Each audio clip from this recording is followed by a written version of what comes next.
It's Game On. Presented by Bank of Hawaii. And a very pleasant good evening from Simplify Arena at Stan's Sheriff Center, where it's the final evening of the Outrigger Invitational as number 3 Hawaii plays host to the Anteaters and number 5 ranked UC Irvine. And this is Game On, presented by Bank of Hawaii for Rainbow Warrior Volleyball.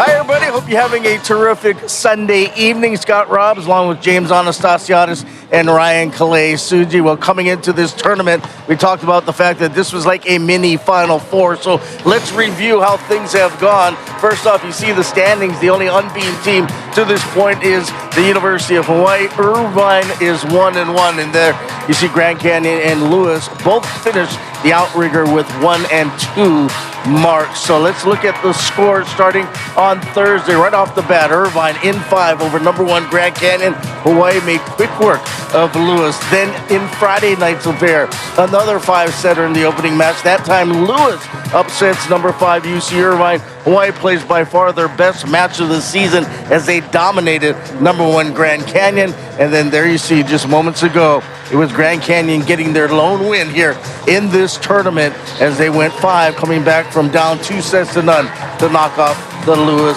Flyers. So let's take a look at some of the highlights through the first 2 nights of the University of Hawaii. And Hawaii's serving has been just terrific. Hawaii's definitely been on a roll with their serving as we see Spyros Chakas off the bat, nailing someone in the face. And then Keone Tim's been incredible coming off the bench and really bringing the heat, hitting over 70 almost every time he comes through.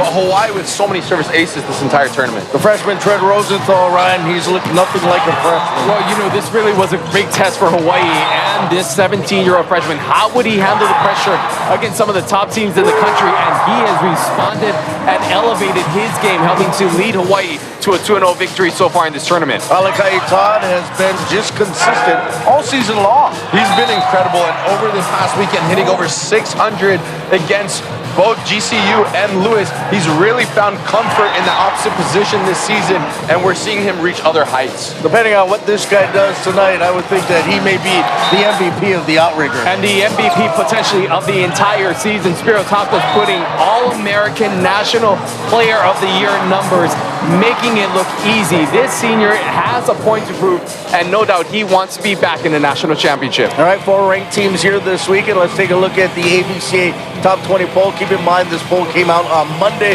The new one will come out tomorrow. Grand Canyon entered the week as the lone unbeaten and number 1 ranked team in the country. There you see Hawaii checking in at 3, and Irvine, who they'll play in a couple of minutes, at number 5. The rest of the top 20 as well. You'll see a number of familiar names. Lewis at number 14, and of course, every team in the Big West is nationally ranked this week. Alrighty, let's look at the top 10. Some scores from yesterday. Long Beach State goes 5 to beat UC Santa Barbara in a conference matchup. It was Stanford sweeping BYU on the farm. It was UCLA with a non-conference victory over Ohio State, and Grand Canyon, as we just mentioned moments ago, knocking off the Lewis Flyers in 5. So guys, depending on the outcome of today's match, the poll comes out tomorrow.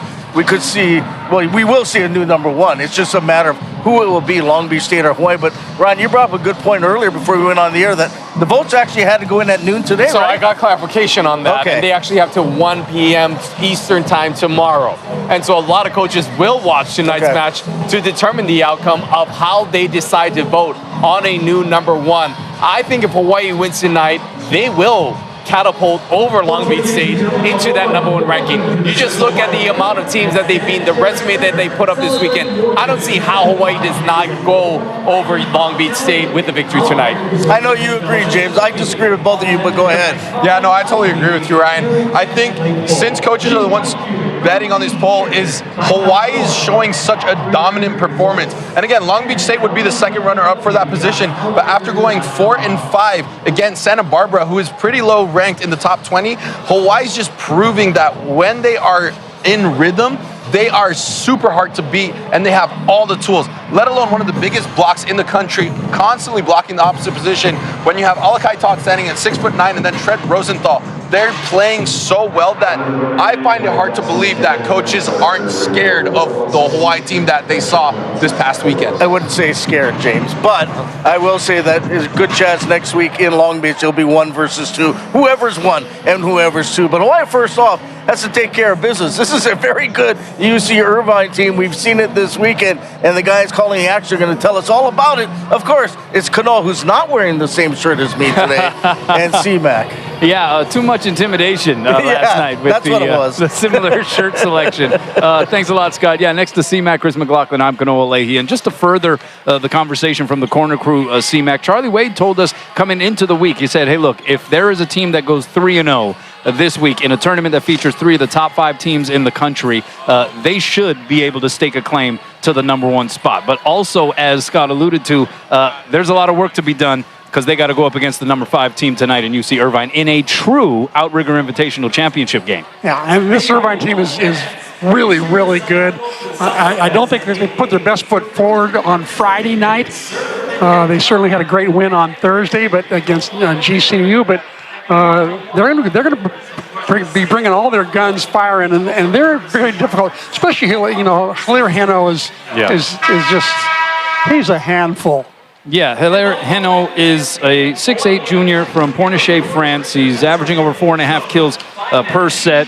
He is hitting .407. He is quite simply, he's been doing this for a few years now with the Anteaters program. He is quite simply just one of the most dynamic players in the country. And so that matchup of Hilaire Heno and Spyros Chakas is going to be remarkable to see in action tonight. It's worth the price of admission. Heno's got 53 kills already in this tournament.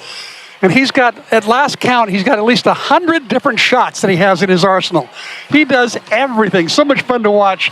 We don't always agree with his selection because sometimes it looks like they're just, little two-handed sets over the net. But he knows what he's doing. He's a smart player. And he's also very good friends with Louis Sakanoko on the UH's team. They were teammates on the junior national team in France. Yeah, they've known each other for like 10 years. Yeah. And so a bit of a reunion there. Speaking of reunions, the setter for UC Irvine, a familiar face, Brett Sheward, who was a setter initially when he came to Mānoa, spent 4 years with the Rainbow Warrior program, transitioned to libero, and turned himself into an incredible one. He was even the AVCA All-American Honorable Mention selection for Hawaii from that libero position. He's the reigning Big West Conference Offensive Player of the Week, though now back at his original position as a setter with the Anteaters. And do you think he gave any scouting reports to his players, his teammates, about these Hawaii players? Probably. He probably stuffed them in his beard. Did he just come back from a camping trip or what? I'm not used to seeing Shuey look like that.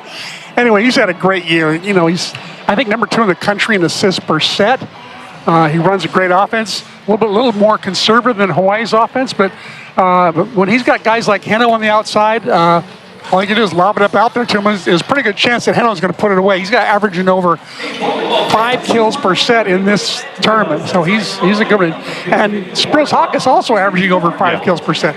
This is worth the price of admission just to watch these 2 outside hitters. Trust me. And this isn't even a conference match yet. These are 2 Big West Conference members, 2 top 5 teams. This is a non-conference affair. They'll meet up in Irvine for a pair of matches in just a few weeks, so we will look forward to that. But it's going to be a lot of fun. A true Outrigger Invitational Championship match coming your way. We'll see you at first serve. Let's send it back over to the corner crew. All right, thanks a lot, guys. Yeah, looking forward to this one. #3 Hawaii and #5 UC Irvine. But when we come back, we're going to focus on an up-and-coming Rainbow Warrior, redshirt freshman Kai Taylor.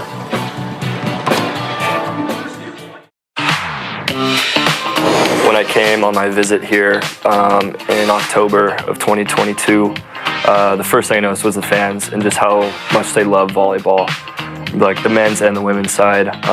It's just volleyball community. Everyone loves it here, and that made me want to be a part of it. Well, those are the words of Kai Taylor, who comes from a family of volleyball players. His cousin Nikki, of course, an All-American for the Rainbow Wahine. His cousin Josh, an All-American on the men's side for Pepperdine, as he and his teammates get ready for a big one, Hawaii and UC Irvine. Let's get to know a little more about the redshirt freshman, Kai. not having to travel or worry about any of that stuff, focusing on school, and yeah, settling in, moving away so many miles from home, getting acclimated definitely helped, and just learning the environment, like you said earlier, trying to understand how to play at this level, and it definitely helped a lot, getting to learn from the older guys. There always was a connection. His name is Kai, he's got a Hawaiian name, and he had a high level of affinity for Hawaii from day one. So it's a guy that we watched a lot. Again, comes from a volleyball family. He's played the game at a high level his whole life, and really is one of the most improved guys in our practice gym right now. And that's something a lot of guys, kind of the undersized guys, do the same kind of path that Colton Cowell was on. Really focus on serve receive. Where you're an undersized guy and you're on the floor, you're going to have to be an elite level receiver, and then get stronger, jump higher, hit harder. He's worked really hard in the weight room. We've seen the speed of his serve go from like low to mid 60s up into now he can. I've seen him get up into the low 70s. So really, he's worked hard in the weight room and continues to improve. All right, let's weigh in. It is sponsored by Heineken. Let's talk about Kai Taylor. And I guess when you're a freshman and you come into this program, you really have to learn how to trust the process, right? Because young guys just don't see a lot of action because of the way the program has set itself up now. But he's a guy that has seen some action this year. Yeah, and credit to him. He's kind of found a lane for himself as that serving specialist option, being able to come in there and provide that lift, knowing that that is going to be a specialized skill. He is a dynamic player, undersized, but has a great jump. Not likely to see a lot of front court action, but really has depended on his serve to kind of get him into the lineup. The other thing, too, is that after Ileu Choi, he's really the backup libero for Hawaii. And so, God forbid something happens to Ileu Choi, but, he would kind of be that next person up in that libero role, and really someone that has become a defendable force for Hawaii. Yeah, he's definitely filled in that role very well. And what I love to see about Kai is he's really enjoying the process of it. Every time we see him come in, he's not so nervous. He's excited to be in there and prove that he does have one of the whippiest serves on the team. And again, very physical for how small he is, has a great vertical, and the benefit that he has is that OH2 position could be somewhere in the future for him. He's a great passer and could fill in that role like Colton Cowell did, where you kind of steady Eddie the passing and make sure you just don't make too many errors on the outside swinging wise. I think he could be a pretty good player. I was going to say, if he's anywhere near as good as his cousins, he's going to be pretty darn good. Keep an eye out for Kai Taylor. Alrighty, we're going to take our final break, but when we come back, we're going to get you all set up for Hawaii and UC Irvine.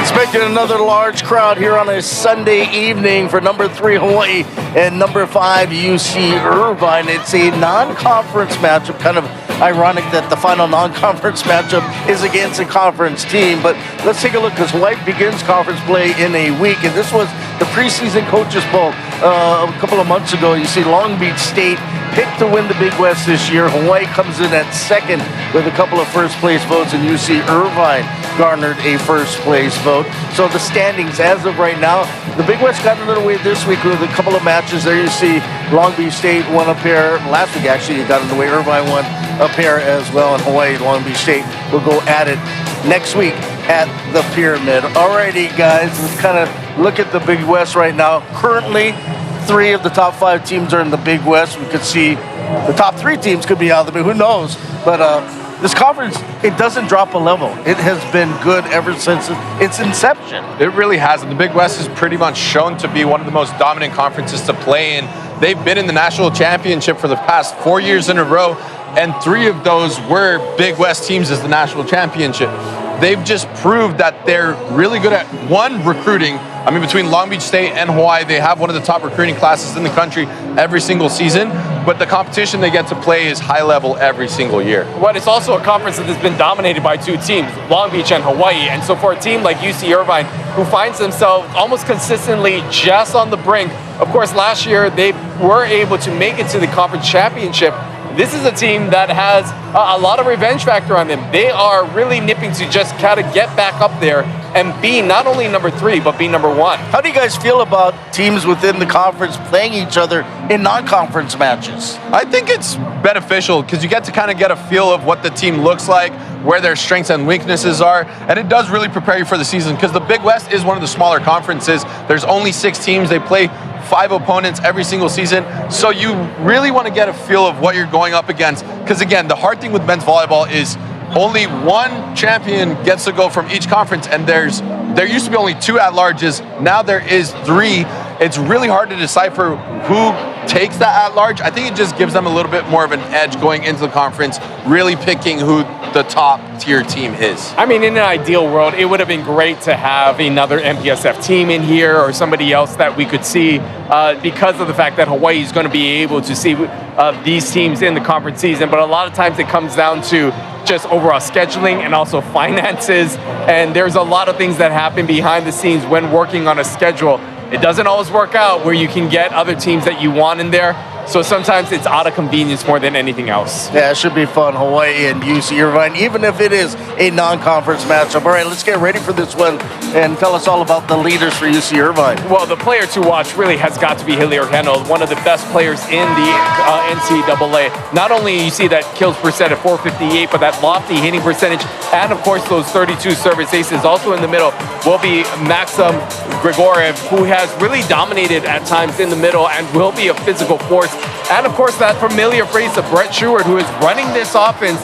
He will be able to help to provide that offensive lift for his team, but also his defensive prowess that we know he has the ability to do. He looks like a lumberjack now, doesn't he? He looks very cool. All right, let's look at the season stat comparisons. 13-5 for Irvine, 16-1 for Hawaii. Irvine actually better at kills percent, but Hawaii leads the country in hitting percentage. They've hit over 400, I think, in both matches already in this tournament, 413 overall. Blocking is pretty similar, as are digs. The serving game, though, you look at Hawaii with 48 more service aces and a lot less service errors. How about for Hawaii, James? Who's really got for? Hawaii, we have a lot of familiar faces, and of course we see Spyros Chakas every single week.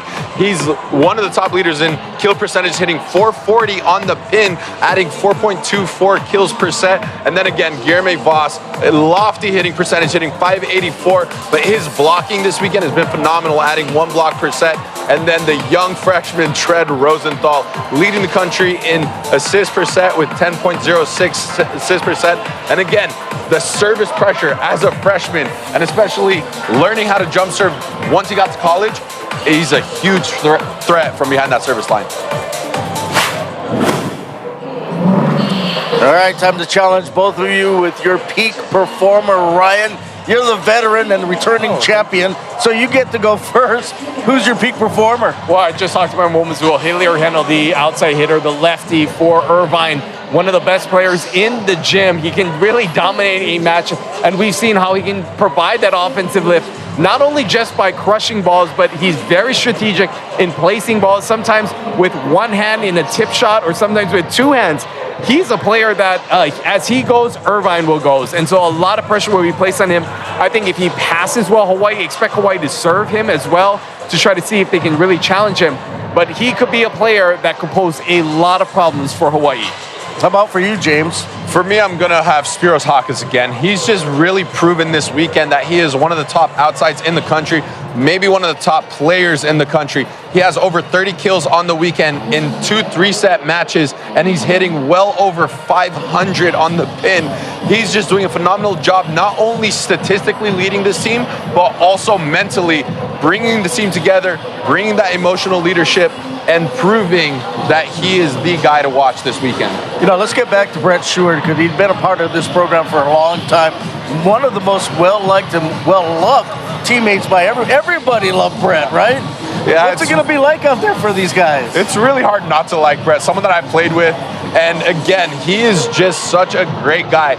Really focused on school, really focused on his game and his craft, learning as much as he can. And what I love about him, his ability to do what he is told. At Hawaii, they needed a libero. He stepped into that position for 2 years, did an incredible job, became one of the top liberos in the country, and then he's at Irvine leading.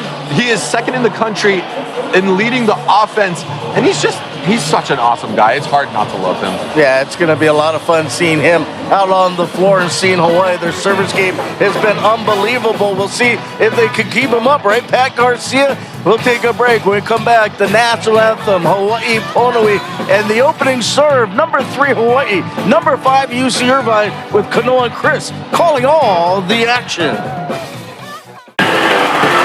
You're watching Spectrum Sports.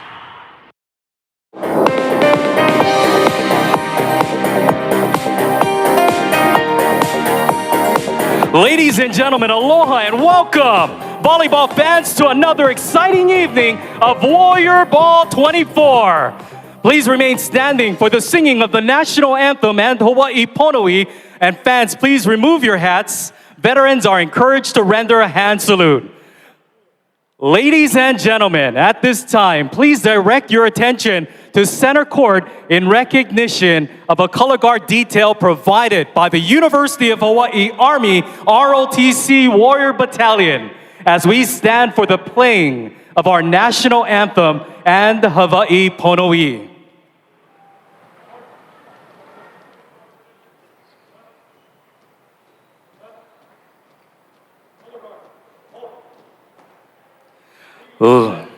Ladies and gentlemen, singing tonight is a resident artist for the esteemed Hawaii Opera Theater. Please welcome to the Simplify Arena at Stan Sheriff Center, Leslie Goldman. Oh, say, can you see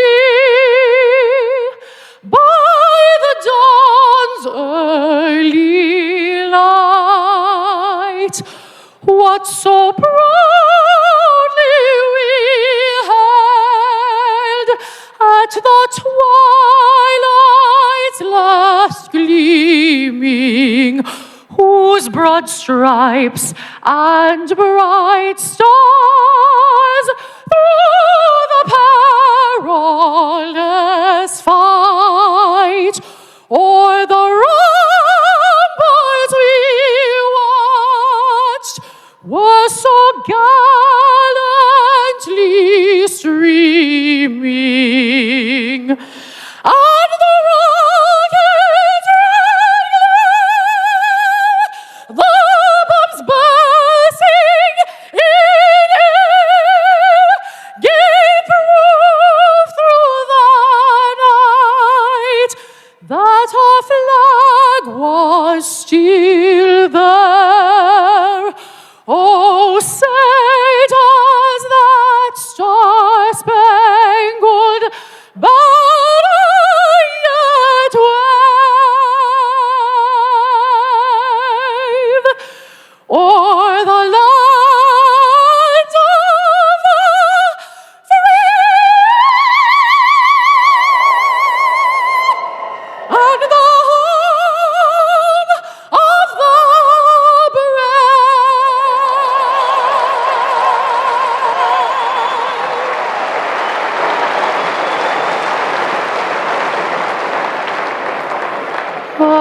Hawai'i Pono'i, Nana'i Komoi, Kalani Ali'i, Ke Ali'i, Makualani e Kamehameha e Nakawa e Pale Mekai e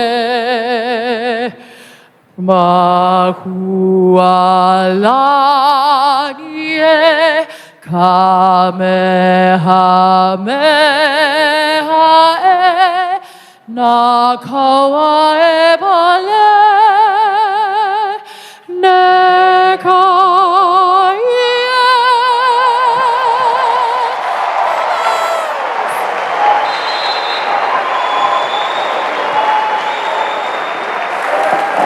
Aloha keaka ula. Good early evening, everyone. The Rainbow Ohana welcomes you to Simplify Arena at Stan Sheriff Center on the campus of the University of Hawaii in majestic Mānoa for the final night of the 28th Outrigger Resorts Men's Volleyball Invitational. Tonight's final contest of the tournament, a non-conference match, features Big West Conference members, the 5th-ranked UC Irvine Anteaters versus your 3rd-ranked Hawaii Rainbow Warriors.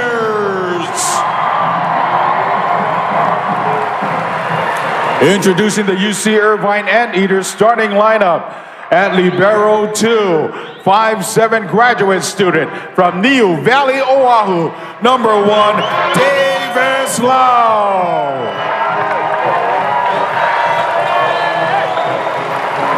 At outside hitter, 6'2" graduate student from Pacific Palisades, California, number 2, Akil Tungutur.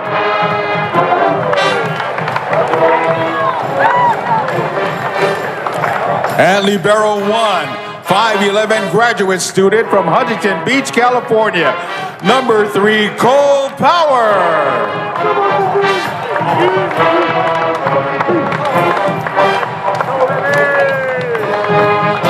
At center, 6'2" graduate student from Newport Beach, California, number 4, Brett Seward.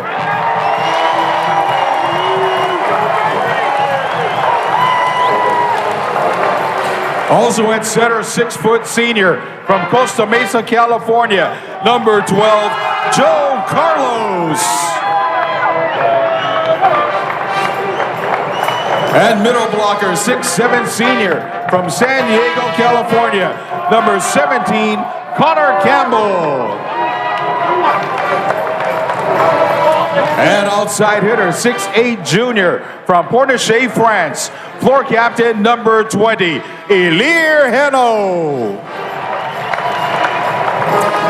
And a middle blocker, 6'4" sophomore from Walnut Creek, California, number 23, Maxim Grigoriev. Assistant coaches Ron Larson, Michael Brinkley, and Scott Static. Head coach for the Anteaters, David Niffen.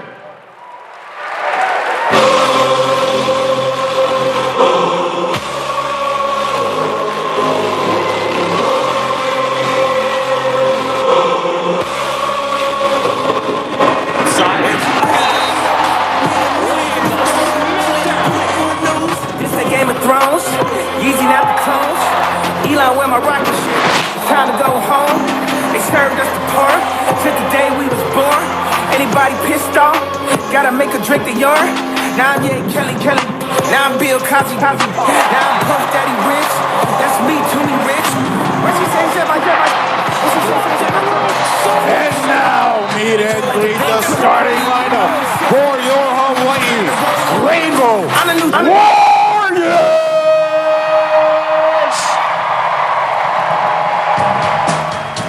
At outside hitter, 6'3" senior from San Diego, California, number 1, Chaz Galloway.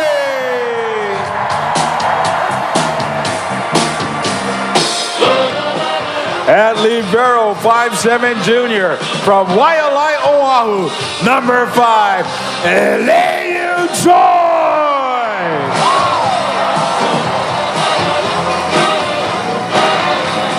And middle blocker, 6'9" sophomore from Indianapolis, Indiana, number 8, Kurt Neusterer.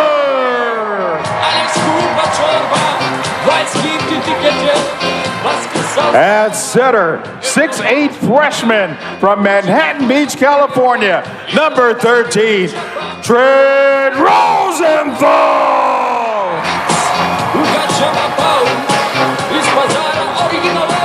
At opposite, 6'9" senior from Kailua, Oahu, number 14, Alakai Todd.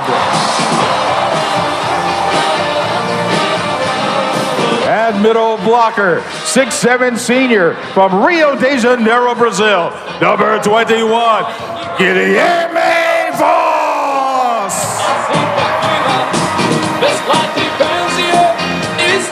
And at outside hitter, 6'4" senior from Nea Smyrni, Greece, floor captain, number 6, Spyros Chakas.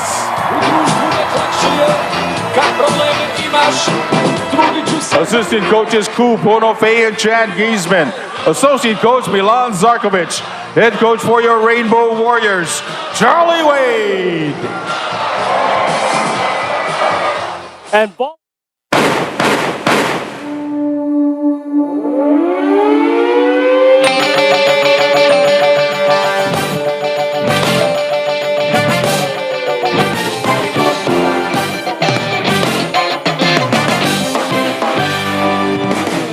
third-ranked Rainbow Warrior volleyball team more than exhibited its mettle the first 2 nights of the Outrigger Invitational, which included a sweep of #1 Grand Canyon Friday.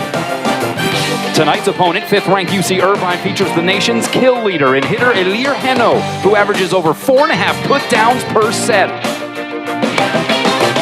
The Outrigger Volleyball Invitational wraps up with a non-conference meeting between 2 Big West rivals, the UC Irvine Anteaters and the Hawaii Rainbow Warriors.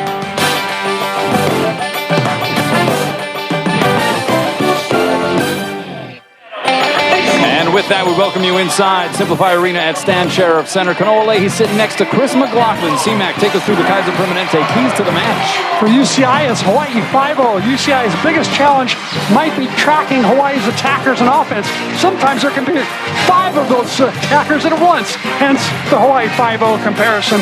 And another reason the Warriors lead the country in kill percentage. And for UH, slow down Heno. Tough to shut down number 20, Elir Heno. Maybe UH can slow down the hard-hitting Frenchman who seems to have 1,000 shots in his bag of tricks. 2 Big West Conference foes in a non-Big West Conference match, but a true championship match here in the Outrigger Invitational. Hawaii leading the all-time series 48-22.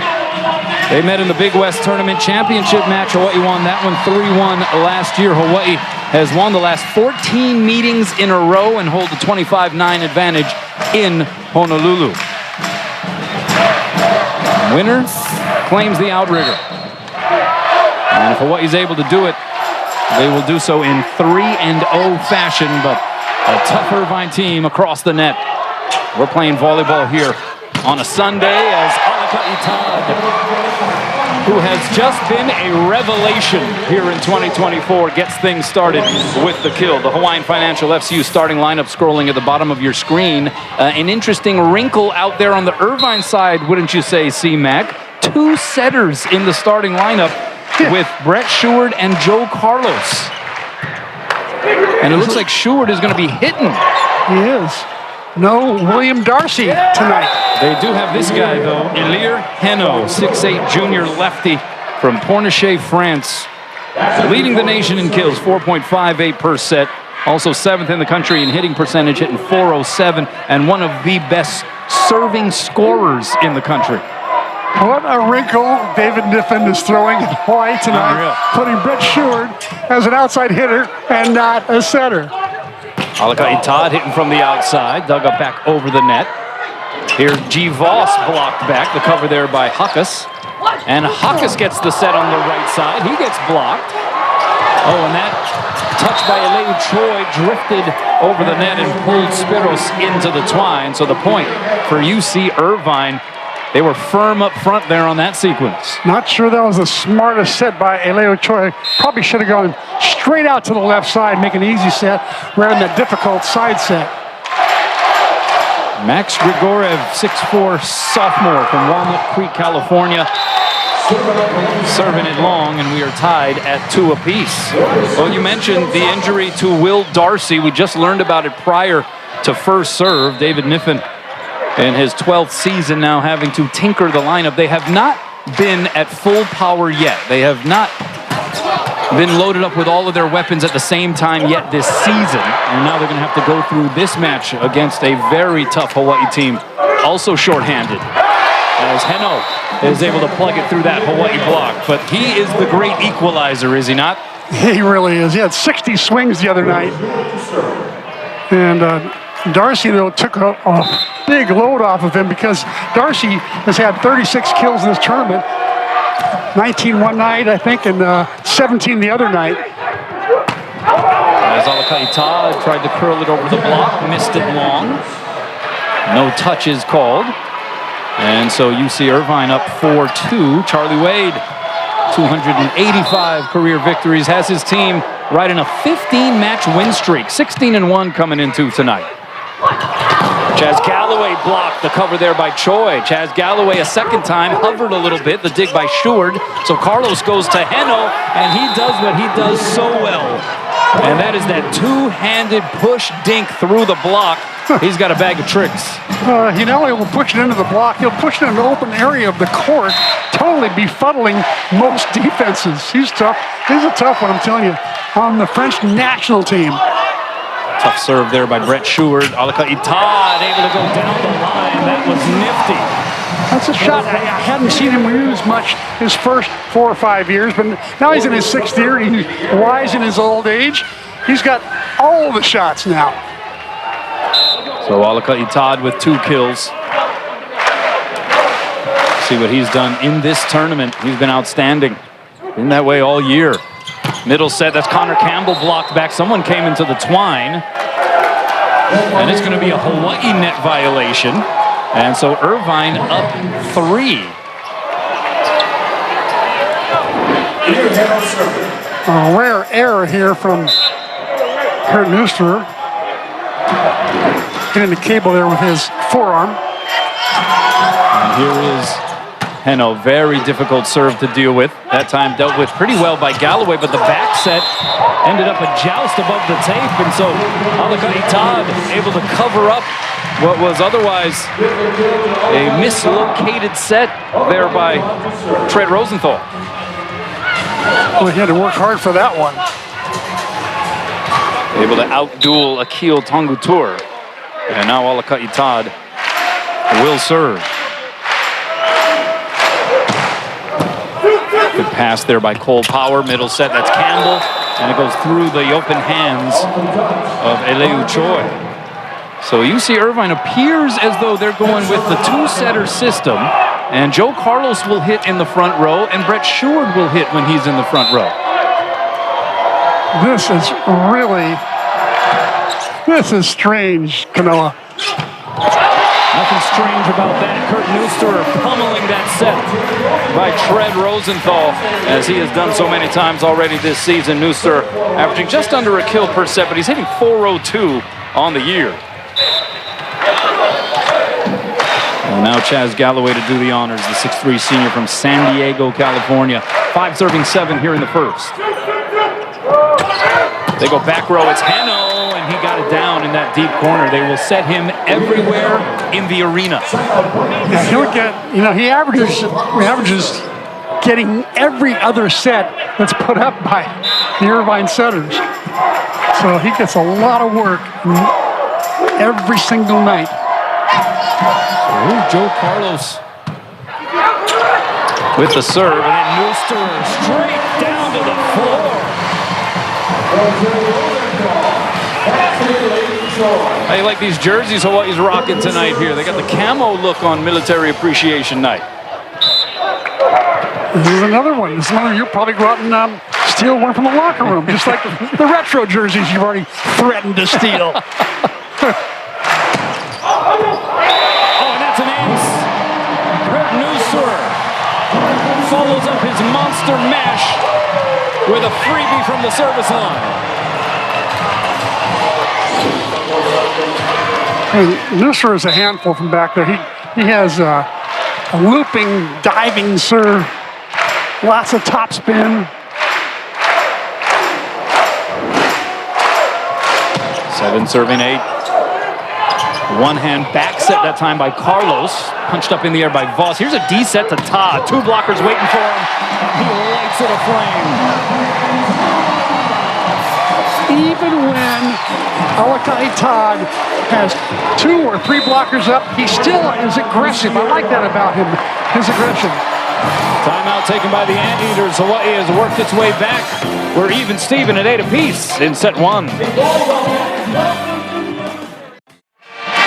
Welcome back. Don't miss a second of the action. Watch Spectrum Sports on the go. The Spectrum News app has the local sports you love and the news and weather that matter most to you. You can download today on the App Store or Google Play. Well, we mentioned the injuries to UC Irvine. They're without their starting opposite, Will Darcy, and also Nolan Flexen, who has missed the last 9 matches due to injury. We are told that he is getting closer to perhaps making his way back out onto the floor, but this is a guy who, when he was playing, was averaging 3.3 kills per set, was the AVCA NAIA Player of the Year at the Masters last season. As Kurt Neusterer hits a bomb from the service line. Played off the net there by Rosenthal. Chakas couldn't get it down. Advantage here for the Anteaters, and it is Hennel from the back row.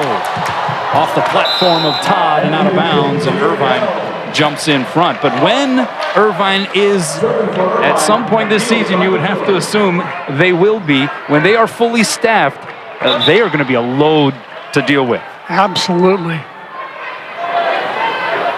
Clearly, the loss of Darcy tonight is the most telling one. They haven't played with Flex in this whole tournament, but playing without Darcy tonight is very unusual. A 6'10" Australian national team player not being able to play tonight. I was really surprised at that development. I didn't see him get hurt the other night. Yeah, it was interesting because Nolan Flexen was healthy to start the year, as you see the exchange between Milan Zarkovic and David Niffen.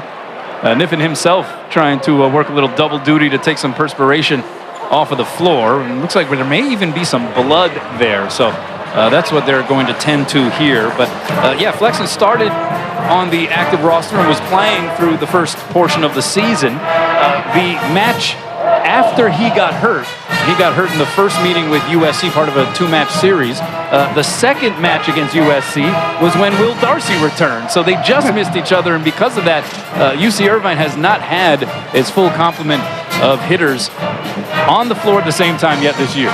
Yeah, I'll tell you, they're going to be tough when it comes to league play and everybody's healthy, either in Big West Conference play or the Big West Championship Tournament held here in Hawaii in late April.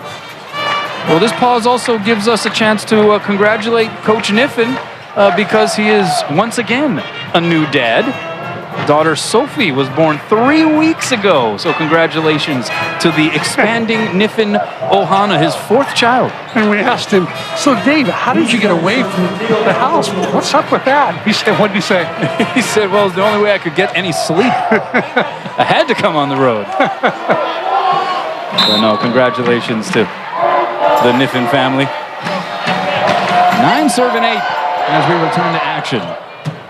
Pass by Eleu Choi is a good one, and G-Boss with a great swing, and we're tied at 9. Back and forth we go here in the first.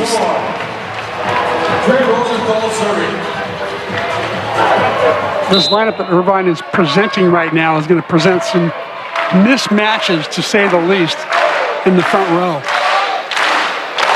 There's Rosenthal. That one got away from him. That chicken was a little overcooked. He doesn't miss many, so we'll see how it develops. Maybe Hawaii might be trying too hard from behind the service line after an almost perfect night the other night. Rosenthal comes into this match 5th in the NCAA in aces per set. And now Grigoriev with the serve. Back row, it's Galloway, and he's roofed. Connor Campbell shutting the door. His 7th block of the tournament. The 6'7" senior from San Diego, California. He's been touching everything so far in this set. Yeah, he's a handful up there. Campbell Bubble Mag, Fab 50 when he was in high school. Criminology major. And the serve by Grigoriev goes long. Hawaii gets the free point. Hawaii not looking quite as sharp as we have seen in the opening sets so far in this invitational. And yet still with a chance to tie it up in this early stage of set 1. They were so good on Friday night, it was scary. It's almost like this is like, probably save this game for May. Don't play it in early March. Tough serve there by Chakas.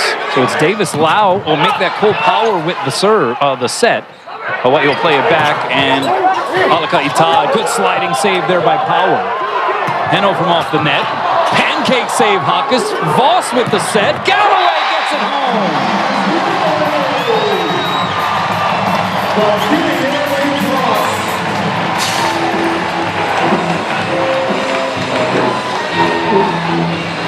Here's the pancake to pop it up right there by Chakas. Nice set from G. Voss. Well-formed block. Chaz Galloway gets around it. Looks like there's going to be a challenge, possibly. Yeah. Or David more Niffen, blood in the court. Who knows? David Niffen holding the challenge paddle. I think he'd be challenging possibly the pancake.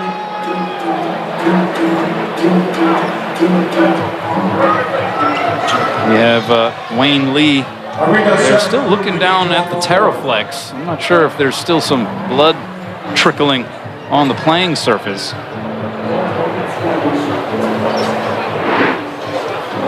But there also is a challenge. It's regarding the center line tape. They're also tending to the center line tape. It looks like the tape may have come undone.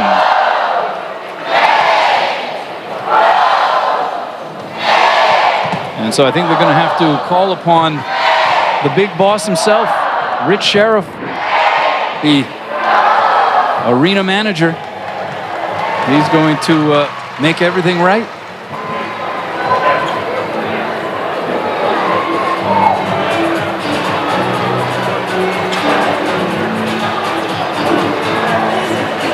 So they were tending to that. David Niffen was holding the challenge paddle, so I'm not sure if we're going to have the official challenge now. A lot going on here so far in this match. We've had blood on the playing surface, late scratches due to injuries. We got two setters in the starting rotation. Never a dull moment. See Dixon Chun, the upper ref, the R1. Wayne Lee down on the floor. He'll do the reviews, and then Mark Nakashima and Randy Rubinall are the two line judges. Was also a cool gesture by David Niffen to have Davis Lau introduced in his 5th year with the UCI program. A 5'7" grad student, libero out of Punahou School, one of 2 Punahou guys actually on the roster. Aiden Rigg is a freshman who Coach Niffen has a lot of high hopes for in the future for his career. But cool, Davis Lau coming through this way. One of the last times. They'll be here for the Big West Conference tournament as well, but making sure that Davis gets some love from the Hawaii fans. Yeah, that was a nice gesture by David Niffen. Davis has been a big part of this program. He's the backup libero, and they call him the mayor. He kind of runs everything, you know, he runs the show. I think he organizes all the parties, the get-togethers. Yeah, that was great.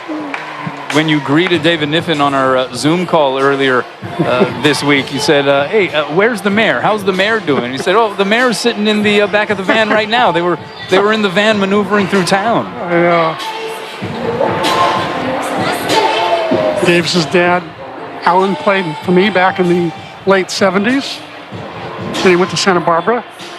Wife Carol, also a big Davis fan. So while Rich Sheriff and company were patching up the Terraflex, you had Wayne Lee performing the review. The call stands. It's a point for Hawaii. An assist for G. Voss. And another kill for Chaz Galloway. Spyros Chakas now to serve. 11-11 here in set 1.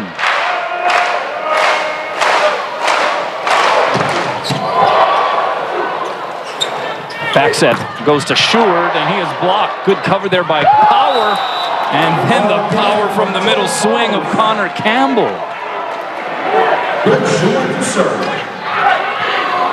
So Sheward will get a set once in a while, but rarely. Connor and Henno will be getting most of the action. Nice dig up there by Power to keep the ball alive. And Galloway blasts it to that deep corner. He went a few extra floors up the elevator shaft that time. Chad's been playing some good volleyball, especially passing and digging. He's been really good. His swing here getting better and better from the outside.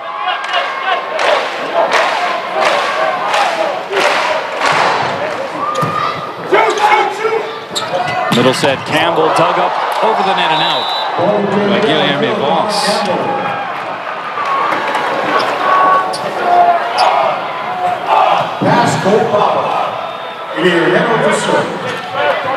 Look at Campbell's hitting percentage this season, .427. A big number there for a middle. 13 serving 12. Heno, that one popped straight up by Chakas. And then Rosenthal out to Galloway. Heno with the save along the back line. Power with the bump set to Heno. A little touch shot. Easy save there for Galloway. Backside, Todd. Oh, he had to approach that one quickly. The set was a little low. Tonga Tour dug up over the net by Choi. Advantage Irvine.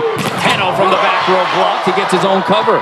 Shui goes left side. Tonga Tour, two-hand save there. Rosenthal. Here's Todd. Roll shot. Drop.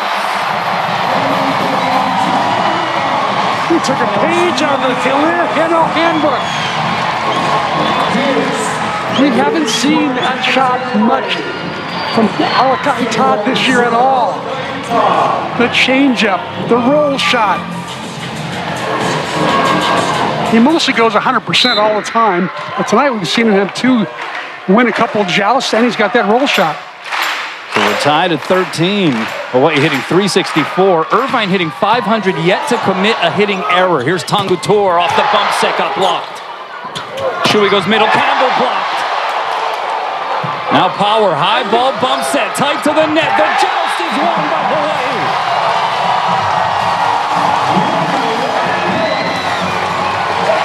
Great bump set from Power from deep in the court.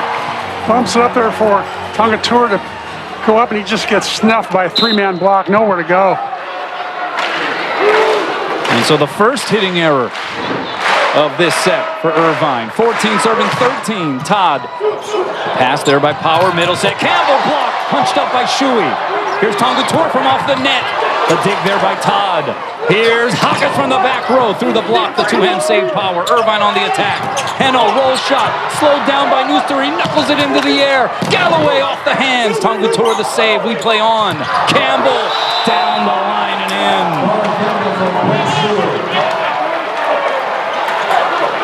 What an exchange. Both sides playing some great volleyball. Keeping the ball alive with some good digging. And there's a terrific shot by Connor. Picking up kill number 5 already. No errors. He's hitting a mere .625 for the night. Entered the match in .361 in the tournament. Here is Connor Dom, 6'4". Redshirt junior from Truckee, California in his 4th year with the program. He will jump serve. Pass by Chakas. Rosenthal high and away. Galloway had to adjust the left-hand tip. Now we got a joust above the net again. And it's Grigoriev able to go off of Nooster and out to get Irvine the point. And the Anteaters leapfrog in front. They get to 15 first. We got a battle in Mānoa. Welcome back. So here are your Outrigger Invitational standings. Hawaii 2-0. UC Irvine coming in 1-1. Earlier this evening, Grand Canyon able to get a victory before leaving the islands by taking down Lewis reverse sweep in 5 sets. But this is a true championship match because if Irvine were to win, Hawaii and UC Irvine would both be 2-1, and the initial tiebreaker is the head-to-head match. And so it would be the Anteaters winning the title. And of course, Hawaii, if they go 3-0, I'd imagine the expectation would be to see Hawaii in that #1 position in the upcoming ABCA national rankings. But it's Irvine up a point here in set 1.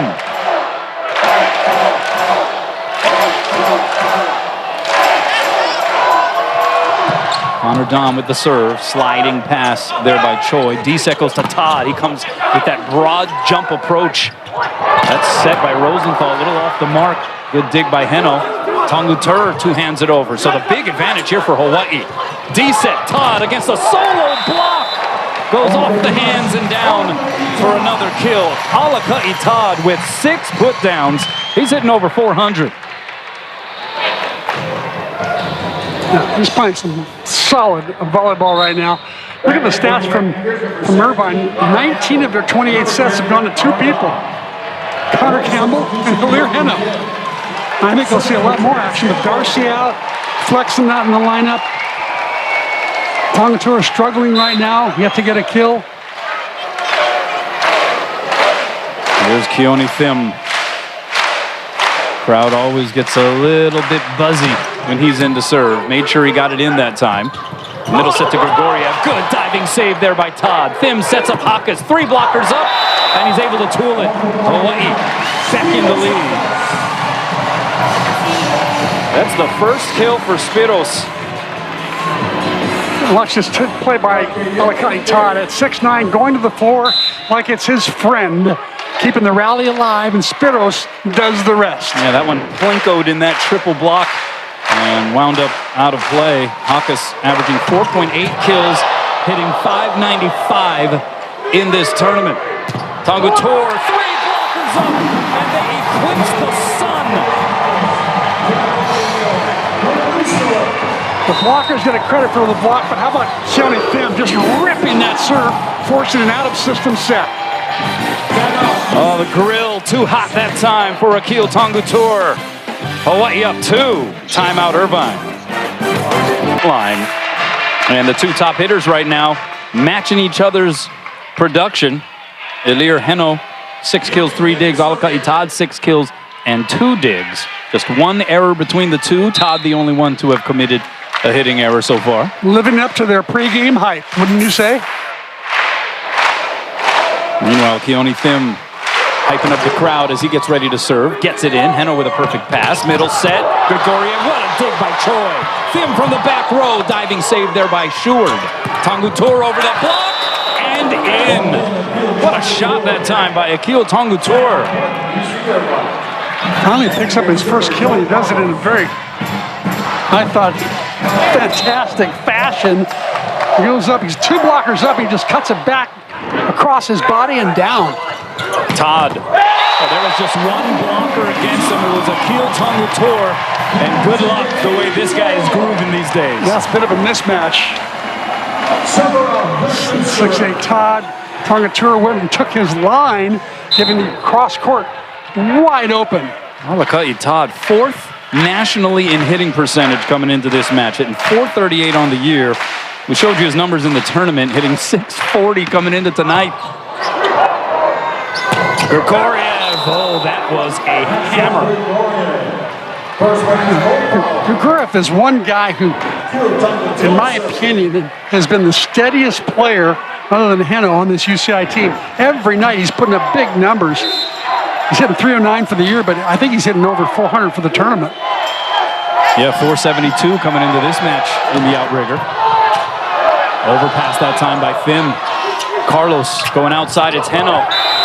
And just dunks it to the middle of that Hawaii defense. And we're tied at 18. Charlie Wade having a conversation. I think he's going to challenge something on the play. Was it a foot fault on the serve by Tongatua? That angle would lead you to believe that it very well could have been. How does Charlie see that from so far away? Yeah, that was immediate. No, he must have the eyes of an eagle.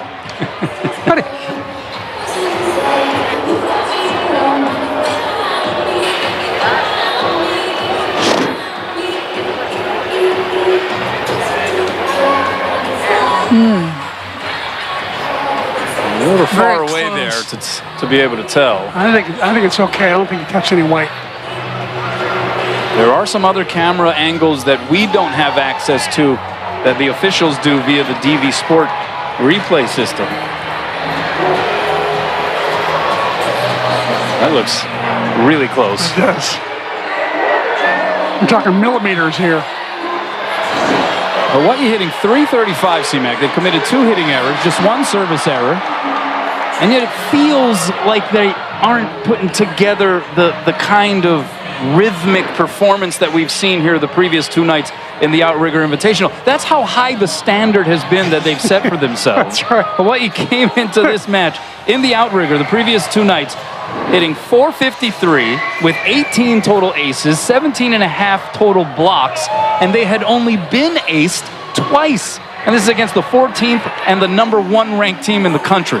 Good, both of those good teams that Hawaii's put up those numbers on. It's pretty amazing. That Friday night match against GCU, the #1 team in the country, I was in awe of the performance, especially from behind the service line. Unbelievable.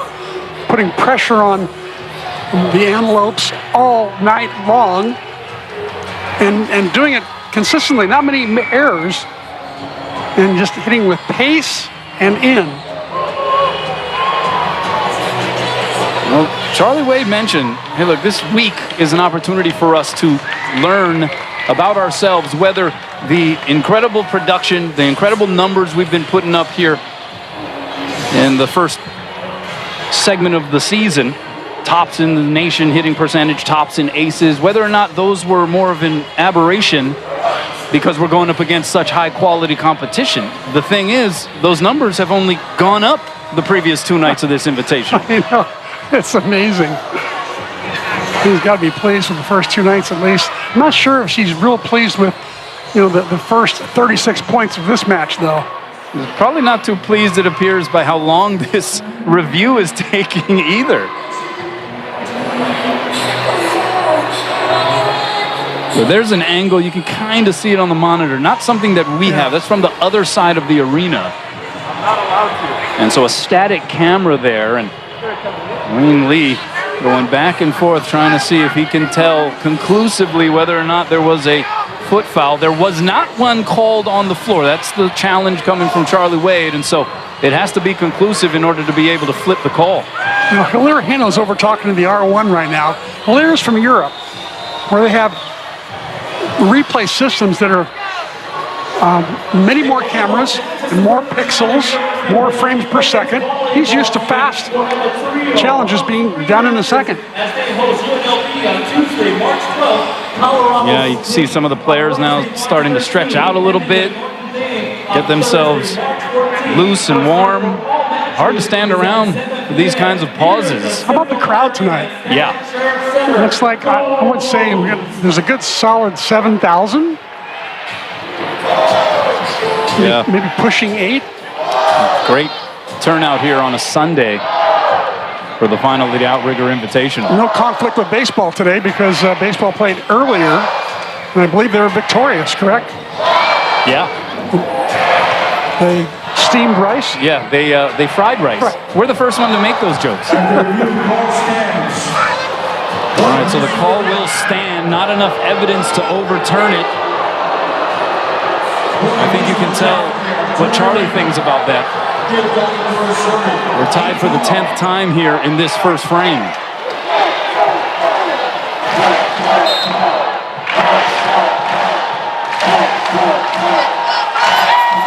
Tongator loops it over, pass by Fim.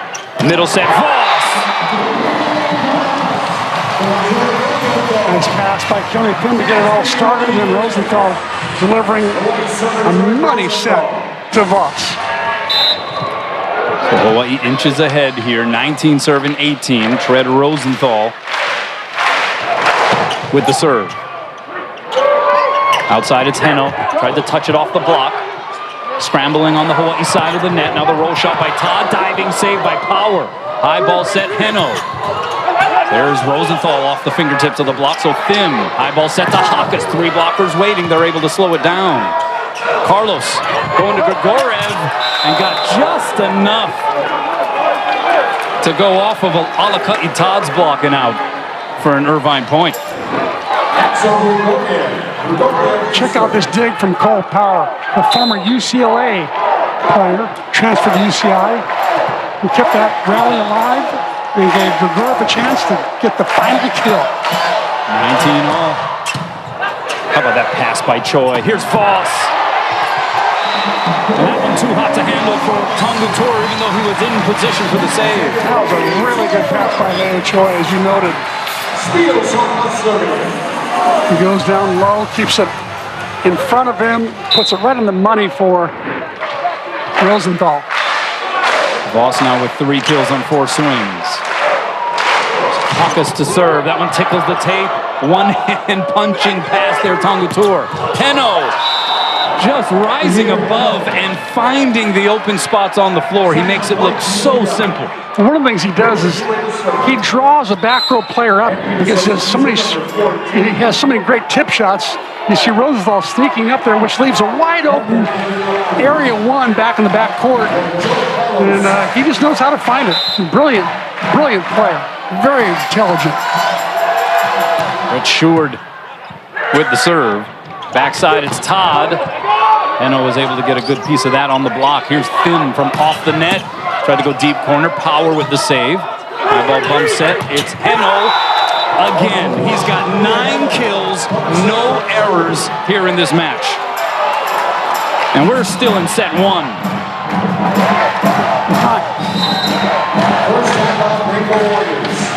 You know, Hawaii is going to signal for a timeout. At the end of the season, Kanoa, you know, I think the NC2A leader might be 5 kills per set.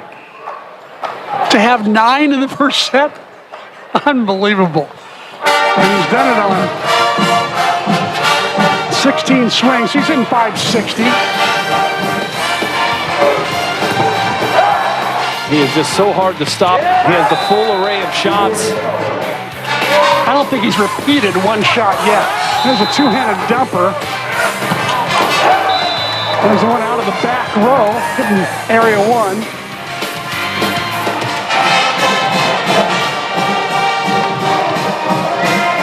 And they're doing this with a discombobulated lineup. 6-2 with Shuey being one setter, Joe Carlos the other setter. Those two are going through the front row, and they pose some sort of a blocking liability, I would think. But you look at the score, and they haven't been a liability. They're leading 21-20.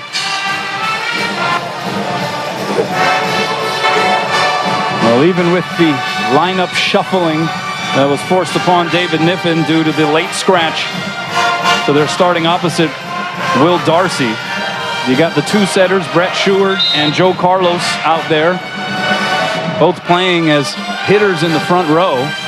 We've even seen Shuey get a couple of sets, but Brett Sheward in his return to the islands, of course, spent 4 years at the University of Hawaii, was a setter, was battling Jakob Tella, if you recall. They split time back in the 2020 season, and then made the transition to libero, turned himself into an All-American honorable mention at that position, but he wanted to set. That was what was always in his DNA, and gets the opportunity in Irvine, makes the save there.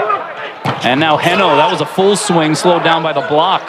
Choi, jump set to Todd over the block, 2-hand save, Tonga Tour. Here's Heno, the tip, rejected.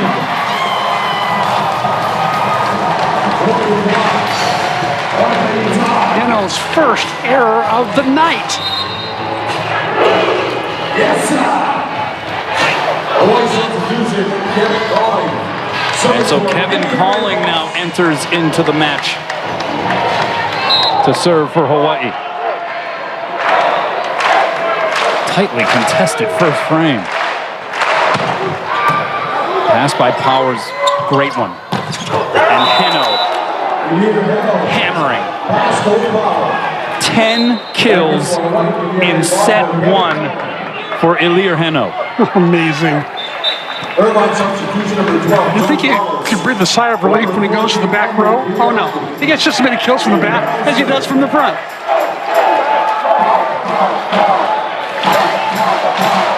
And now, Heno, who is as dangerous a server as anybody around.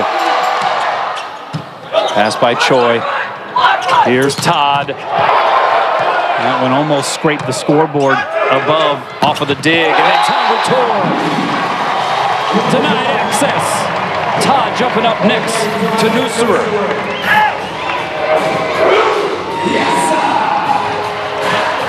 That was a big point for Hawaii. Had they gone down 21-23, it would have been a tough road to hoe to get to 25. 22 all. Heno from the back row. Wrist away shot. Yet another variation. He's got 11 kills. He has been a monster. And has not repeated one shot yet. 23 serving 22. Bump set goes to Todd. He's blocked and roofed. Grigorev in the thick of things. And it's aloha ball for Irvine in set 1. Timeout. Signaled by Charlie Wade. Tongatur and Grigoriev putting up a pretty solid block there, and the set was a little tight. Not a whole lot that Todd could do with it. This crowd sitting stunned at the moment. Not what they expected, and certainly with some of the injuries that UC Irvine is having to navigate through, perhaps also adding to the unlikelihood that we'd see Irvine in this position, but here they are sitting on set point. I think the announcers are stunned too, aren't they? Yeah, sounds like it. Let's send it over to Ryan Kalei-Suji. Hey, thanks, Kono. Well, here on the UCI sideline, the coaching staff really energetic about what they have going on here with their team. Of course, players playing in some non-traditional lineups with this 6-2 offense. Not a lot of back sets that's happening on this side of the Irvine side, but a lot of sets. Really, they're continuing to encourage their middles to get up, knowing that the middle blockers are going to play a much pivotal role here in this match because of the lack of the opposite presence. For the Hawaii sideline, the blockers are trying to make the difference, knowing that they don't have a D-ball, they don't have a 5-set, and so the coaching staff is really trying to basically throw out the game plan that came in going to this matchup and trying to do a different blocking scheme, making sure their left side blockers move over to their right side. Back over to you guys. Thanks a lot, Ryan. Yeah, it's so awkward. It's something you don't practice and practice a lot because this is very non-traditional what's going on right now. Joe Carlos in front, he's about, a 6-foot blocker up front, if that. This is the smallest blocking lineup that Irvine can offer right now. That pass drifting tight to the net. What a set! And the associated clobbering of the ball by Kurt Neusterer. Oh, Rosenthal. It helps to be as tall as he is to be able to go and get those 50-50s. 23 serving 24. Remains aloha ball for Irvine. Thim to serve. A good serve. Back row, Heno the tip. Diving save by Choi, winds up out of play. And Irvine gives Hawaii its first set defeat in this year's Outrigger Invitational. 25-23. Anteaters hit 378, led by Ilir Heno and his 12 kills. Set 2 coming up. Time now for the Hawaii Honda Dealers highlight reel and a whole bunch of first set highlights. Came courtesy this guy, Ilir Heno for UC Irvine. 12 kills, hitting 524 on 21 sets, and it gave us 21 different shots, basically. On the other side of the net, how about Spyros Chakas? 1 kill. He's only been set 5 times out of the 42 sets, so I expect that Spyros will get more involved with this set. We'll see if Chaz Galway re-enters. Looks like Keone Thim's going to stay in. Not sure why Chaz has come out.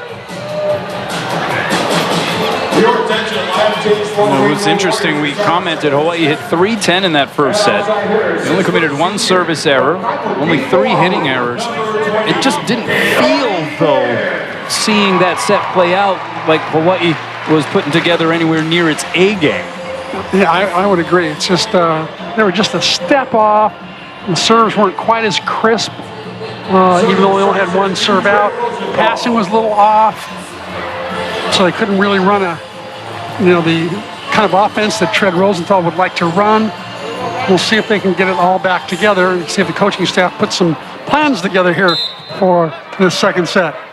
Yeah, some location issues in different stretches in that first set for Tread as well. He will get things started from the service line, but he sends it long. That is the second service error for Hawaii. And so Maxim Grigoriev getting ready to serve here for UC Irvine. You talked about it. David Niffen says, hey, look, outside of Ilir Heno, Max is probably our best all-around player. He can do it all. He's played outside, opposite, middle. Look at that. G. Ross caught it in the sweet spot.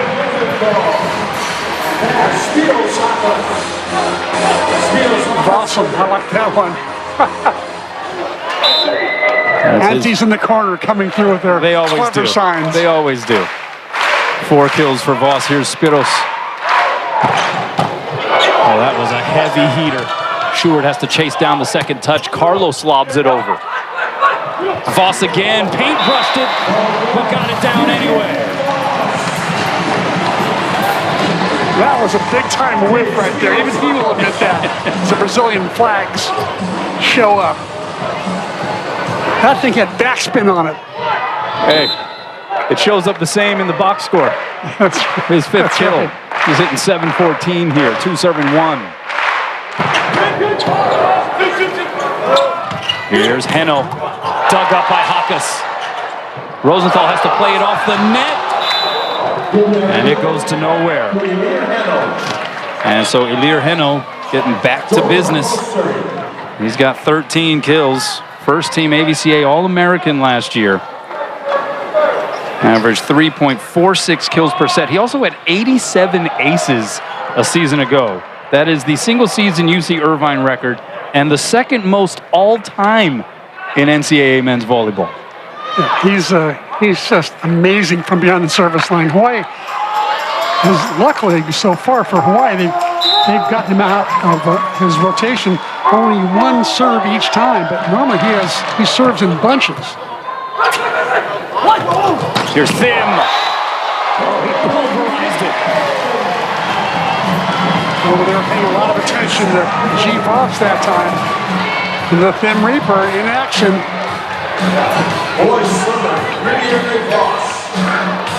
Keone Thim getting the opportunity here. You see his season statistics, hitting 368. Had that big match against Tusculum, if you recall, 14 kills. It's 722. Alakati Todd somehow came up with that save. Then it's Shui who saves it on the Todd swing. Tip shot, Heno, good chase down there by Thim. Middle set, Nusterer. It rattles around on the Irvine side. Carlos going outside to Shui. 2-hand save, Chakas. Rosenthal to Todd. It was a little low, so he had to just soft touch it over. Heno off the block and down. Irvine just staying with it. Great patience by the Anteaters. Just staying really high, playing really high percentage volleyball until can finally get a ball to Heno, and then it's pretty much Heno the Hammer taking over. Here is Heno the Hammer behind the service line. Hammers it into the string. And Hawaii gets the free point. Well, when Brett Stewart transferred to UC Irvine, it was in hopes of earning the starting setter position. I'm not sure if he had in mind that he'd also be playing some outside hitter against his former team. I think he's enjoying every minute of it. Can I see his parents? Right, Sean and Leanne in the house. Tonga Tour. He's the Swiss Army knife for this Irvine squad. Just filling in gaps. A guy who has played all over the floor. He was used as a libero back in 2021. Was all freshman in 2020 as an outside hitter. He's plug and play. Yeah, he can do it. Same with Grigorov. He does the same thing. He plays all the positions. Advantage now, Irvine off the overpass. Tonga Tour. Oh, he's feeling good now. Tonga Tour with 3 kills. And Irvine vaults ahead.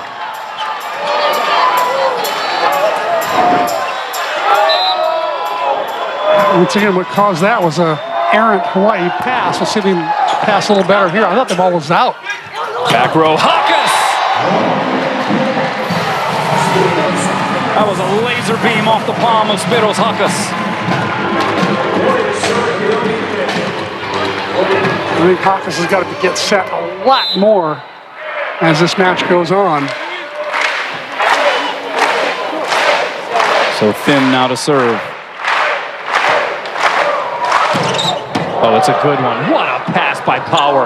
Outside the set, though, drifts out of play. That might have been the pass of the tournament right there. Chakas just ripped his serve, probably close to 70, maybe 65. And that guy right there, Cole Power, just popped it up and put it right where the setter didn't even have to move. Just stood there and set the offense. 6 serving 5. Thim going to bring the heat again. Took a little something off that time. Carlos gets pulled off the net. Tangu Tor, the tip shot. Oh, Chakas was right there for the save, but it goes off of Nusterer, who was trying to punch it up. And it goes down for another kill for Akil Tangu Tor. If Nusterer had not touched it, Spyros Chakas was right there to get it. Brett Sheward with the serve. Outside, it is Chakas blocked by Carlos, and then on to Rosenthal as if it was drawn up.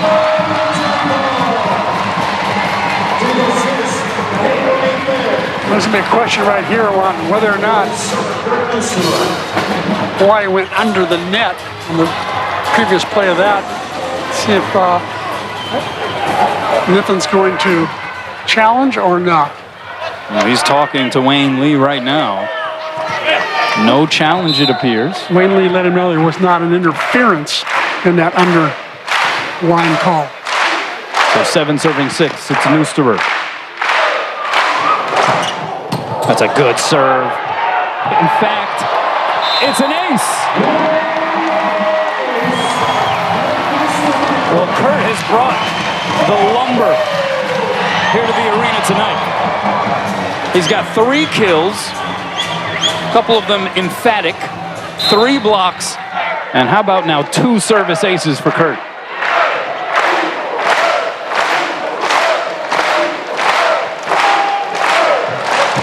Oh. A little too much lumber. Too much lumber. Got under that a little bit.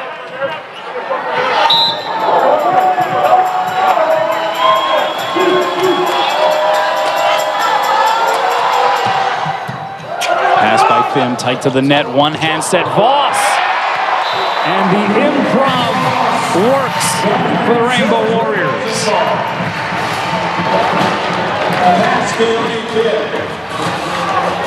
Let's see whether or not Rosenthal is over the net or whether Voss is over the net. One of those 2 plays is going to be called. Looks like Wayne Lee's discussing with Nixon Chung to find out if, in fact, one of those 2 players was over. We'll take a look. The net cam will show us right here. No, that ball's 50-50, and that ball's 50-50. Yeah, that looked good from that angle. If it got challenged, he's going to lose the challenge, I'll tell you that, according to that camera angle.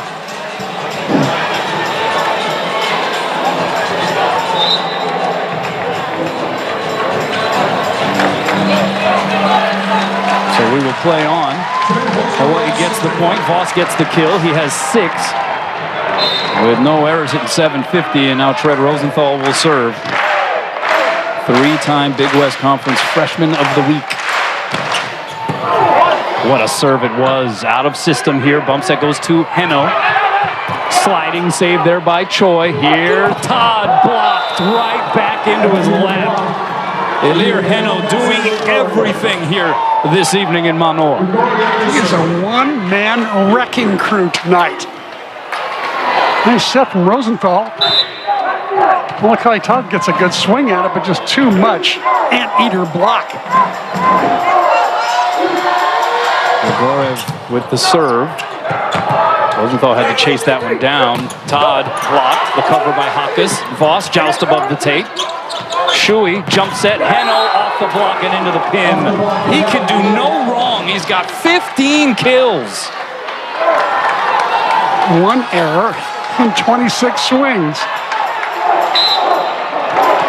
He's got his Superman cape on right now, as we speak. Question is, will his arm hold up all night? Rosenthal has to chase down that second touch. Set tight to the antenna, and it's going to be a net violation called against Spyros Chakas. Irvine gets the point, and they lead 10-9. Things just a little ragged on the Hawaii side of the net.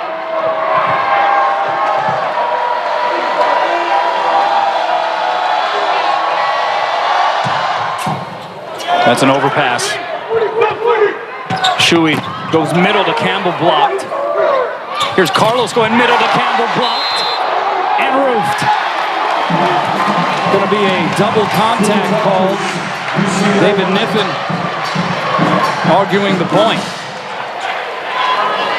So interesting to see the two setters sort of rotating back and forth. You had Shuey with one set to Campbell, and then he came up with the cover after the first block, and then Carlos with the second set to Campbell. And they called the double contact there, C-Mac. What'd you see? Yeah, I thought it was a double. It looked like he rolled up his arm in the first one. Floor captain Ilir Heno getting clarification from Dixon Chun.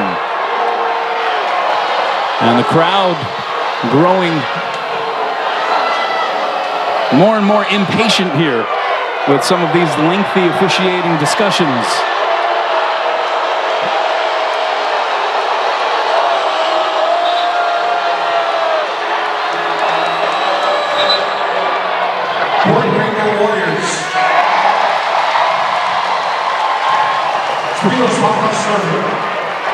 So the boos turn into uproarious applause. Now we're tied at 10. Oh my goodness. A smoke show from Chakas. Heno blocked it. Oh, he is human. Alakai Todd in the middle of things on the Hawaii side of the net. Mānoa Roofing Company reporting for duty. What a sort of tongue-in-cheek. Just had to get out of the way, and there Voss and Alakai Todd putting that back in his face. That was 69 miles an hour. It felt and looked faster than that. Rosenthal to Voss, blocked. Punched up in the air by Chakas. How about that set by Rosenthal? Thim is dug up by Stewart. Over the net, Voss deposits it.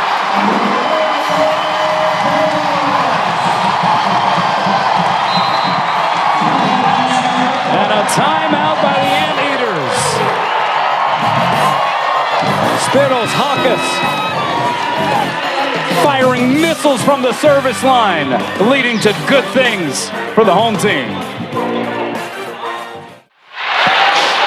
Welcome back. Well, there's a legend in the house, the great Dave Shoji, with his Masters jacket taking in the action. Charlie Brand, who calls the color for UC Irvine when he's back home. So a pair of legends hanging out. He's just over here for the weekend. Yeah, Charlie was with him for Dave's first, second and third national championships in 82 and 83.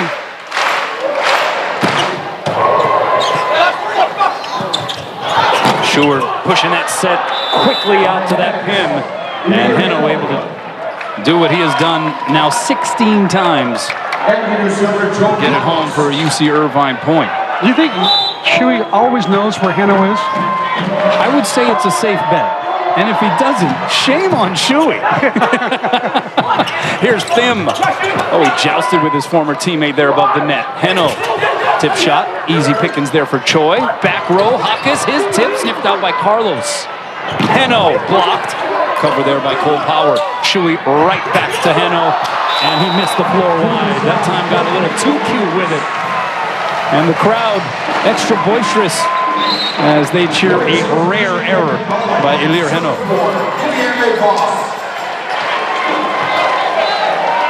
He has a connection to the UH men's volleyball team through his fellow Frenchman.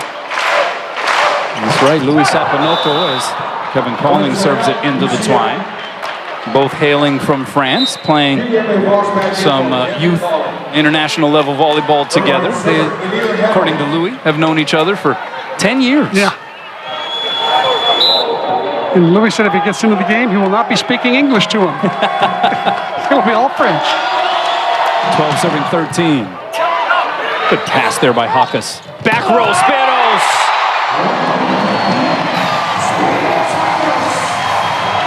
Oh my goodness gracious. Grease lightning and thunder.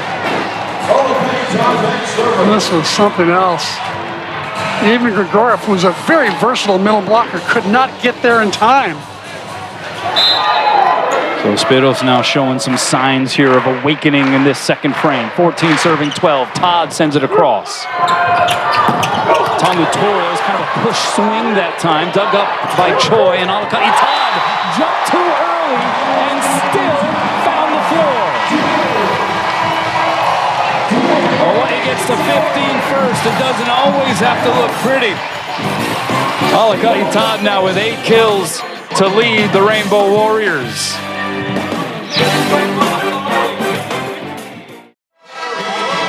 Welcome back. Scores from elsewhere around the UH Athletics Department. Right over at Les Murakami Stadium, Hawaii cooked rice, 12-1 the final score. It's obligatory. It's obligatory to describe it that way. Hawaii now up 2-1 in that series. They'll have the 4th and final game tomorrow.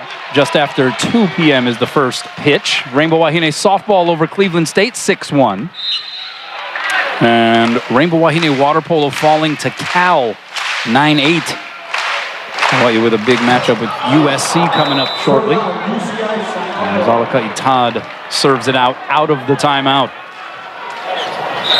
Substitution number 10, Connor Dom. Hawaii now with 5 service errors compared to 3 for UC Irvine. And Connor Dom subbing in to serve and just waiting for a volleyball.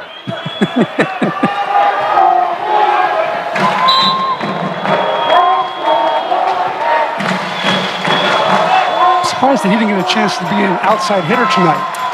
Interesting, you're right. He was 6'4". They like him in there as a serving sub, that's for sure. Free chance here for Irvine. Grigorev is dug up by Chakas. Rosenthal outside. Thim! Oh, what a cover by Choi just to keep the sequence alive. Grigorev is blocked and roofed. A wave of the finger by Kurt Neuster, who was up there next to Tread Rosenthal. Look at Choi. One-handed, just to stab at the ball real quickly. That's one of the things that Leo does best. He's got quick hands, quick reflexes.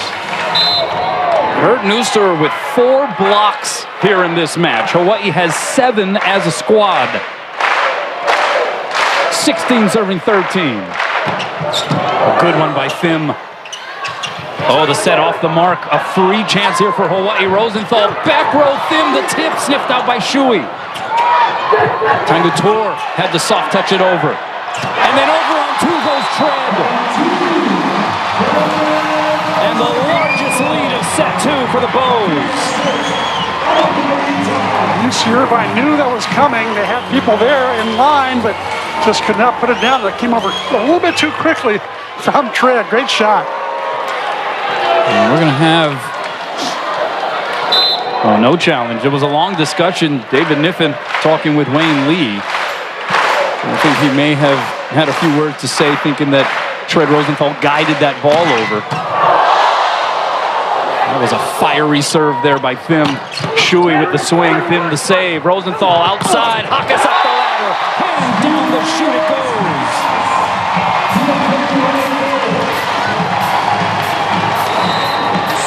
And Irvine signals for a timeout.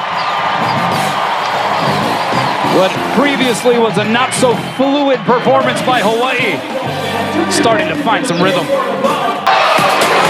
Well, Spyros Chakas held to just 1 kill on 5 swings in the first set, coming alive here in set 2, C-Mac.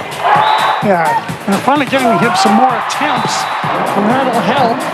It obviously helped when he went back to serve. He was all warmed up with that serve because he just absolutely demolished a couple of serves that he had. See his offensive numbers, also has 5 digs and a block. Keone Thim serving out of the timeout, sends it out. Hawaii had been on a 5-1 run. And now Brett Sheward will serve. The grad transfer from Newport Beach, California, pursuing his Masters of Finance at UCI. And I happen to love the beard, by the way. Yeah. Predictably. Being a fellow beardy. Chakas. And he got the touch. Spyros starting to groove a little bit. 5 kills for him. We got 2 players on the floor who are most certainly in the conversation for National Player of the Year to this point in the season. With Spyros Chakas on the Hawaii side and Elir Heno on the Irvine side. I would 100% agree. Shui going to Grigorev. How about that quick snap of a swing by Max Grigorev? Shui just fearlessly setting that 31 set. Oh my goodness, from like the 12-foot line. Make that 13-foot line. Got Hawaii's block completely off guard. Good pass there by Thim. Voss blocked. The cover by Rosenthal. So Thim highballs it to Todd. 3 blockers up. And it doesn't matter. Hawai'i continues his winning ways. He just finds a way to get through, over, around, blocks, 2-man, 3-man, doesn't matter. What a year he's having. So happy for him. 6 years he's been waiting his time. Finally got his chance. 9 kills for him. He leads Hawaii. Shui going quickly outside to Heno. Oh, that was an absolute bomb, but he missed the court wide. Point Hawaii, they're up 6. Rare error from Mr. Heno. Well, that got that courtside front row. Got them shaking in their boots a little bit. 21 serving 15. Grigorev. Nice little connection there, Shui and Grigorev. David Niffen pointing out, hey look, we have had guys who are playing positions or playing at the Division I level of NCAA volleyball for the first time this year. He said, hey look, Shui, he was a setter obviously, but it's been a long time since he has been a full-time setter. Will Darcy waiting in the wings behind Francesco Sani last year, as Chakas tried to cut it cross court and missed it wide. Point for UC Irvine. Front row sub right now for Irvine, a freshman who hasn't played much this year at all, and Kiriakou playing front row for Joe Carlos. Yeah, in fact, his first appearance of the season. Hawaii out of system. Oh, that back bump set goes over the net. Shui goes middle. Connor Campbell dug up by Thim. Rosenthal to Chakas over a double block. Punched up in the air by Grigorev. Heno gonna try to time it. And he misses the floor but gets the touch. Irvine creeping back into within 3. And Charlie Wade's gonna signal for a timeout. You know, the sign of a great player is that you can bounce back from disappointment. He had a disappointing hit out, had disappointing stuff on him, then he comes right back and hits a ball like that, gives them a very, very important side out to stay in this second set, forcing Charlie Wade to call an unusual timeout. Charlie doesn't call many timeouts, by the way. He likes to have his team work their way out of problems and figure it out themselves, but this time, I guess he figures the coaching staff might have a few things to say that might help. Well, we are told Ryan Kalei-Suji has a few things to say. What's up, Ryan? Hey, thanks, Kono. Well, first off, head coach Charlie Wade really talking to his servers, saying, hey, guys, take a breath, slow it down, especially when you're serving. He feels his team is kind of rushing into this game. He wants to slow things down a little bit. He's also taking a lot of time to talk to Trent Rosenthal about his setting selection. At times, showing him the stat sheets, just showing him how much he's actually distributing the ball and who he's tending to go with, trying to get him a little more comfortable with understanding where he's making these decisions on offense. And the same thing goes for the UC Irvine sideline. Nippen really talking to both of his setters about their shot setting selection as well. So both coaches spending a lot of time talking to their setters about both managing their offense. Back over to you. Thanks a lot, Ryan. Yeah, just when it looked like Hawaii had found that traction, right? Started to look more rhythmic and fluid in transition and in some of the other aspects of the game, all of a sudden hitting another rough patch here, C-Mac. Yeah, but you got to give a lot of credit to UC Irvine for stepping up their game, ramping things up, and playing just a little bit better. And here's a tough server. This is a tough out right here. Max Grigorev, he's a guy that I voted on for my all-tournament team. He's just such a great all-around player. He's played opposite, played middle, he's played on the outside. Jack of all trades. 18 serving 21 out of the timeout. Here's Chakas. And he gets it down. It was one-on-one. The 2 Player of the Year candidates meeting above the net that time, and Chakas winning that round. Oh, it was fun to watch that. 2 guys eyeball to eyeball right there.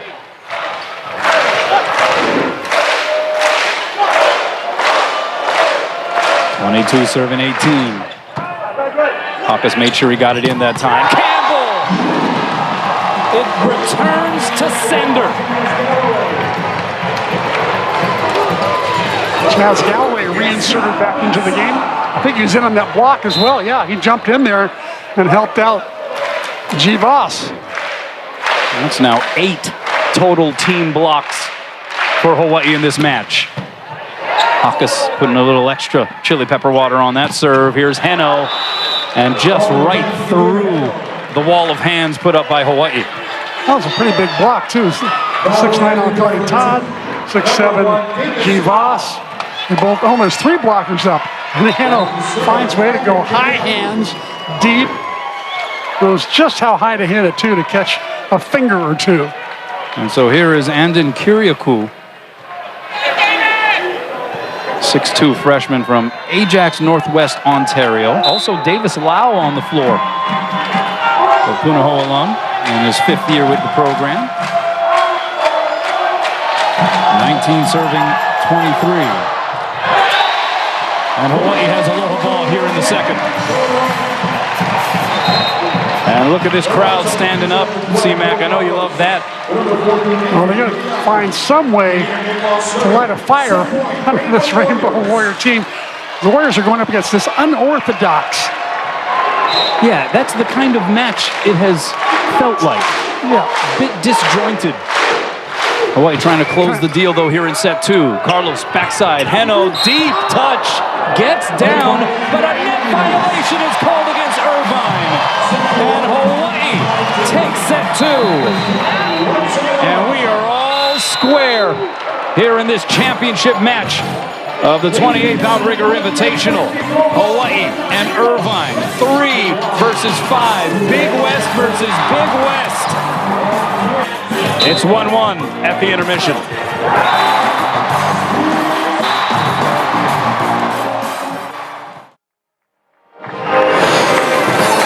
Heno for UC Irvine has been a one-man wrecking crew through the first 2 sets. The freshman has been nearly unstoppable. He's already got 18 kills through the first 2 sets, hitting .361. He's only made 5 attack errors all evening long, and he has been worth the price of admission. Tied at a set apiece at intermission. Hawaii dropped the opener, came back into set number 2. Hi, everybody. Scott, James, Ryan. We saw Irvine come out with a 6-2 offense, a 2-setter system in that first set, and it seemed to give Hawaii problems in that opening set. They weren't ready for it. It did. I think it threw Hawaii off guard, and it's definitely nothing that they scouted. The big benefit that they had is Hilliers so able to move in that back row and hit that D-ball, hit the 40, and hit the regular big that Hawaii's blockers can't just commit to the middle and the outside. They still have to be patient, and I think they've been flustered with that. Well, I think the overall feeling for Hawaii is just frustration. You can see it on the players. You can see it on the coaching staff. This is a team that on paper, when you see what's being rolled out there, Hawaii should be dominating, and yet they're not because of the fact that they're still having to make adjustments. I mean, sometimes when they're sending that backside on the 5, it's more like roll shots that Stewart is hitting over free balls, and then Hawaii's still having trouble committing. I think one of the players that really has come to play is Guilherme Voss, who has just been a force at the net as well as offensively. The senior really proving to be that force right now with 7 kills, hitting .583. Yeah, Guilherme's doing an incredible job, and I think there was one point where he flipped the switch in the second set, got flustered where he got tooled, and then just came out dominating on the net, being a little bit more aggressive and pressing, getting monster blocks, and we see a little bit more up behind his swing tonight. You know, another thing that we're seeing is still that second outside position, kinda, I guess you could say, up for grabs. Chaz Galloway got the start. And then Keone Thim came in when it was tied at 15, finished that first set, and then started the second. Your thoughts on the strategy? I mean, I was actually kind of surprised that Charlie Wade made that switch that early on because I don't think there was really much fault on Chaz's part. Trent Rosenthal is struggling tonight. I mean, his sets are very tight. I think there's a lot of adrenaline running through the freshman veins, and the hittable balls right now for the outsides are very tough. So I wouldn't put that necessarily on Chaz Galloway. So I was actually surprised with that move. I agree with you, Ryan, and I was happy that Chaz Galloway got back into the game. because I think he's one of the more steady passers for this Hawaii offense. And Irvine is doing an incredible job. They don't have any aces, but they are putting so much service pressure with only 4 errors. They're going to need their serve receive to be good in order to run their middles, because their middles are going to be huge tonight for Hawaii. Ryan, adjustments for both sides. What do they need to do to win?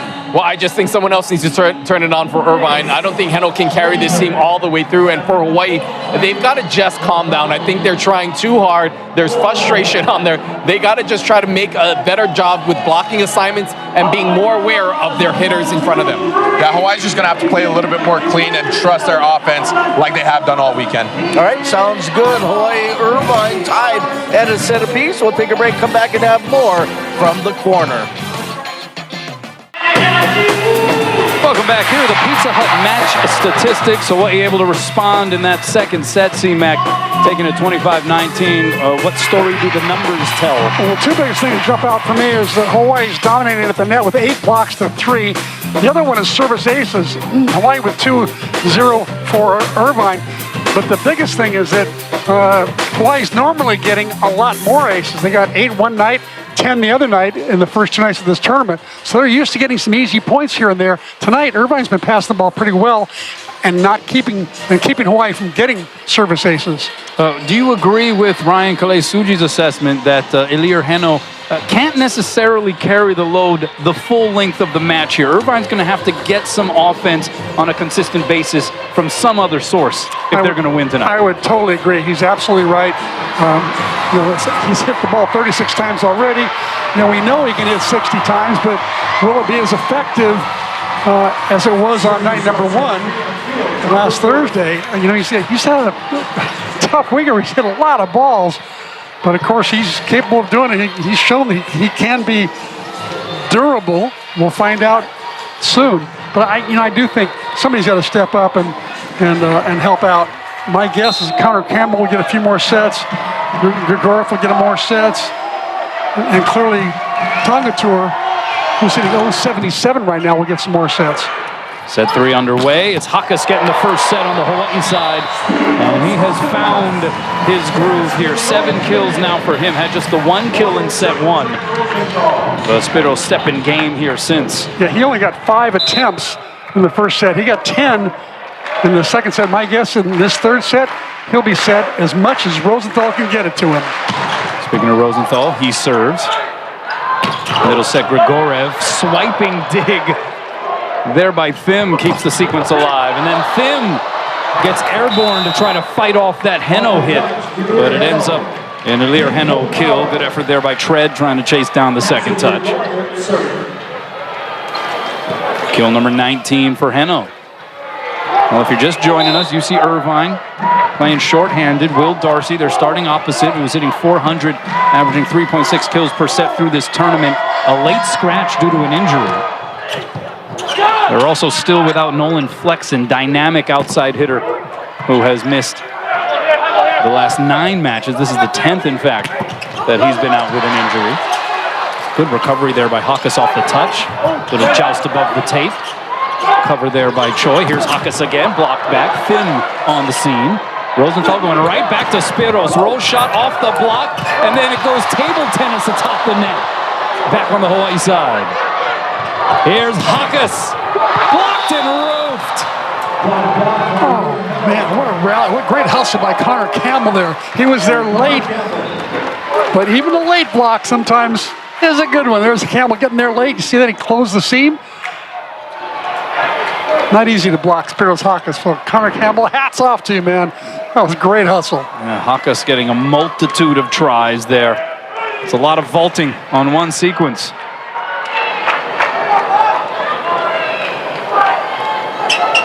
We haven't seen the Bick set in a while. I'm surprised to see that. Maybe we'll see Rosenthal set a little more out of the back row, either to Keone Pham or Chakas, or if Chaz Galloway, if he comes back in. Coming back to Irvine, though, due to the injuries, an unorthodox rotation here for David Niffen, where he has his 2 setters, Joe Carlos and Brett Sheward, out on the floor, and each lining up as hitters when they're in the front row. What a serve there by Grigorev. Out of system, it's Todd. Tried to lay into it, sends it out. Point for Irvine. And David Niffen telling us this week, he said, hey, look, we don't have the traditional A-side versus B-side dynamic in the gym. We just don't have that kind of depth. Our roster isn't full of those kinds of players to be able to even that dynamic out in the practice gym like some of the other top-ranked teams in the country. It's part of the reason why you're seeing the 6-2 system going on right now. Todd with the swing. Dug up back over the net. Played by Troy as he was straddling the sideline. Here's Voss. That's set a little low. Saved by Shuey. Heno is blocked. Covered there by Carlos. Shuey going middle to Campbell. One-hand save. Thin, long run for Rosenthal. He got there, but to no avail. And he takes a few extra moments laying face down on the Terraflex. Crowd applauding the effort, but also sitting uneasy as Irvine is off to a 4-1 lead here in the third. Got to give a lot of credit to this scrappy, resourceful Anteater team. And that serve goes wide. Hawaii gets bailed out there. Yeah, Irvine, they don't have any service aces, but they've been applying pressure from the service line. They are getting out-blocked by Hawaii 2-1, and yet their block has gotten a slew of touches throughout this match. So they've been effective, even if the statistics wouldn't necessarily tell those stories. As Heno, look how high up he gets. That point of contact is way up in there. Yeah, he's got a good vertical, and he reaches high. 20 kills for Elir Heno, the flying Frenchman. And we're going to have a foot foul. Well, Charlie challenged for a foot foul earlier in the match. No challenge needed that time as Joe Carlos stepped on the end line. Let's take a look. That one looks pretty obvious. G. Voss serving for Hawaii. Outside it goes. No blockers up. It is Brett Sheward for the kill. I guarantee you the strategy there was leave Sheward alone because we've got to worry about these other players, and Sheward's not an outside hitter by nature. He's making a name for himself now, though. And Heno sends it out. So Heno yet to get really calibrated from the service line, fortunately from Hawaii's perspective. And now Alaka'i Todd taking the trek back behind the end line to serve. 4 serving 6. See the service error numbers. Hawaii with a pair of aces, both courtesy Kurt Neusterer. Overpass forced there by Power. Outside, it's Thim. Down the line and in. Oh, he packs a punch, doesn't he? It was hard to see where that landed. It happened so fast. That definitely does land in right on the white line. Well, we talk about Alaka'i Todd biding his time, waiting in the wings. Keone Thim's done a semblance of that as well. Absolutely. Backside, no blockers up, and Sheward right now, it's hitting lines for him. He may not be an outside hitter by trade, but if there are no blockers in the area, that's one way to make it work. I guarantee you this was a strategy by Irvine to counter what Hawaii's doing. Hawaii's saying, let's not worry about a right side presence of UCI. Let's just go out to the middle and to the Irvine's left side, and we will focus our attention there. And as soon as the attention got focused there, whoops, here comes Shuey, bearing the last 2 hits. This is not what the fans were anticipating with the return of Brett Sheward. But Irvine up 2. Outside, it's Thim. Tried to go 2 hands, and Brett Sheward with the rejection. Is he going for MVP or what? What's going on here? I guess all that one. Rosenthal, D-set to Todd, blocked, but it goes beyond the end line. And Hawaii gets the point. Kill number 10 for Alaka'i Todd.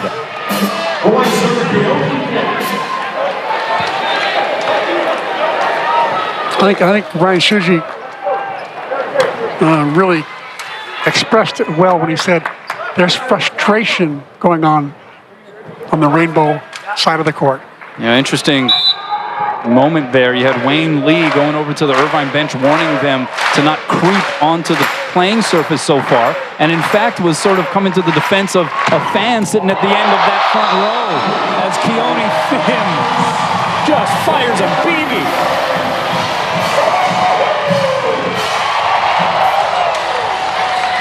Can't see the radar gun, but I guarantee you that was 70 plus on that one. It was such a rocket, the radar gun, it's just hanging there. It's off kilter.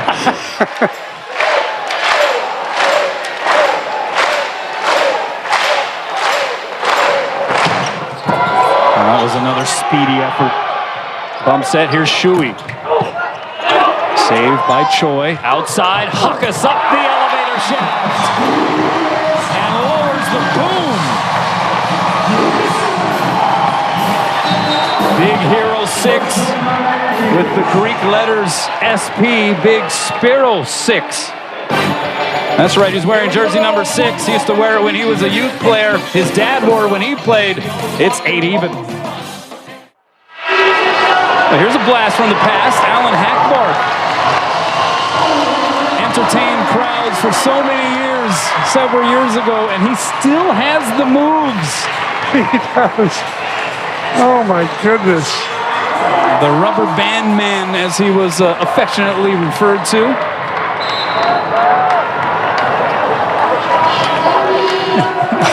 Defying Father Time and still entertaining the masses.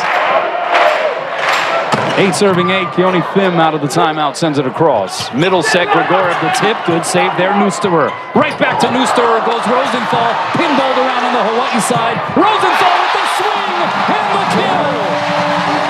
Oh, what an alert play by Greg Rosenthal. Oh, my. Hawaii has scored the last 4.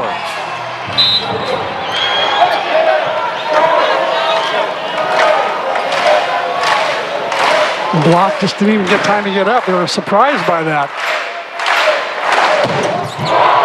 Wow. Another explosive serve and miscommunication on the Irvine side. Until Keone Thim can disrupt a passing formation in a heartbeat.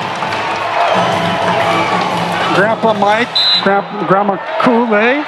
Got to be proud. They're probably watching from somewhere, right from Hilo, maybe. Mike Wilton and Kool-Aid. 2 aces for Keone Thim. Entered this match 12th in the NCAA in aces per set. And just adding to it. He is cooking with Chiave from the service line.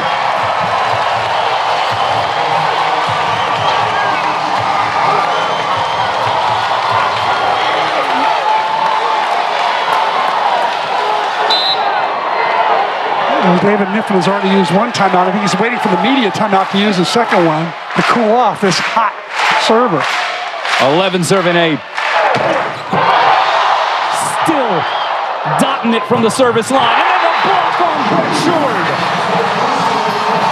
Hawaii up 4.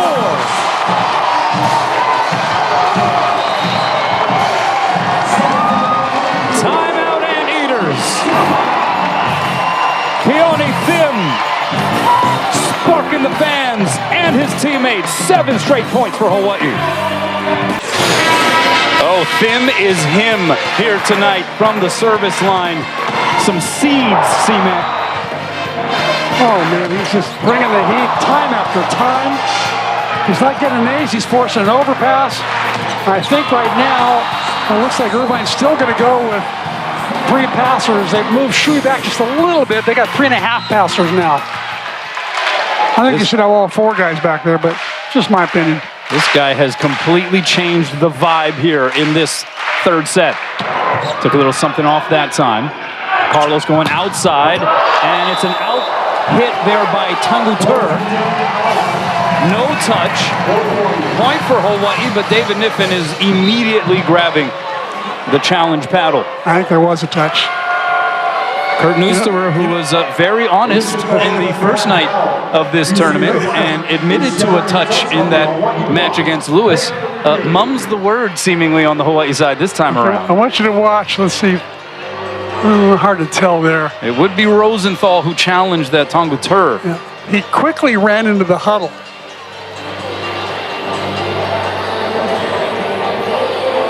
I didn't see any fingers bend back. Did you? Usually you see a finger bend back or you see the flight of the ball change. I think you might have got it right there. I think you're right. You know, when you got frying pans for hands, it's hard to not get a touch. But I think you're right. Yeah, he got it.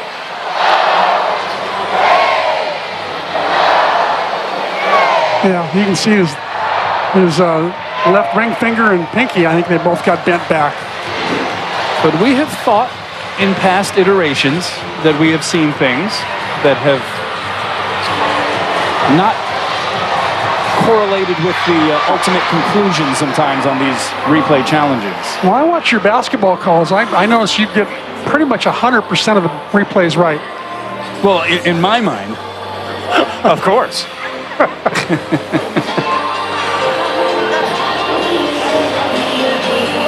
What are you doing your day off? You finally get a day off coming up after all these, like 11 days in a row of calling like 9 different sports. You get a day off tomorrow, so what are you going to do?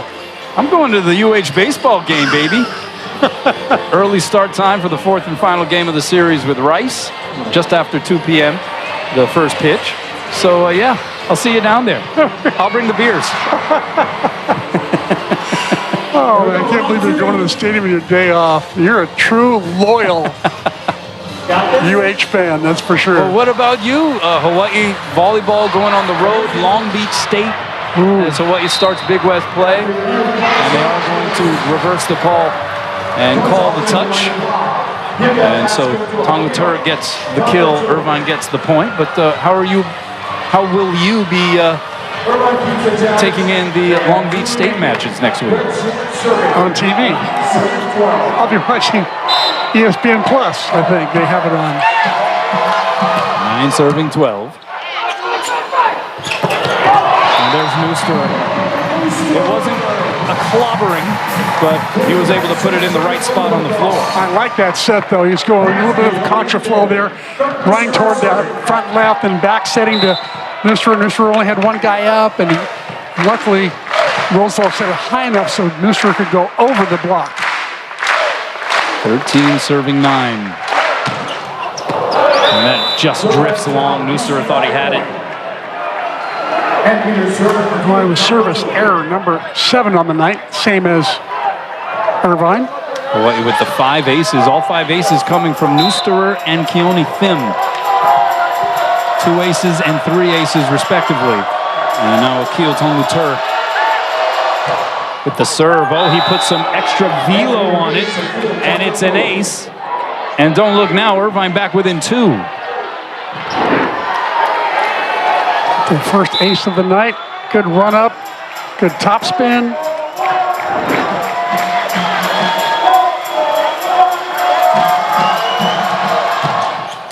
Another tough serve, good pass there by Choi. Outside, Chakas rising high.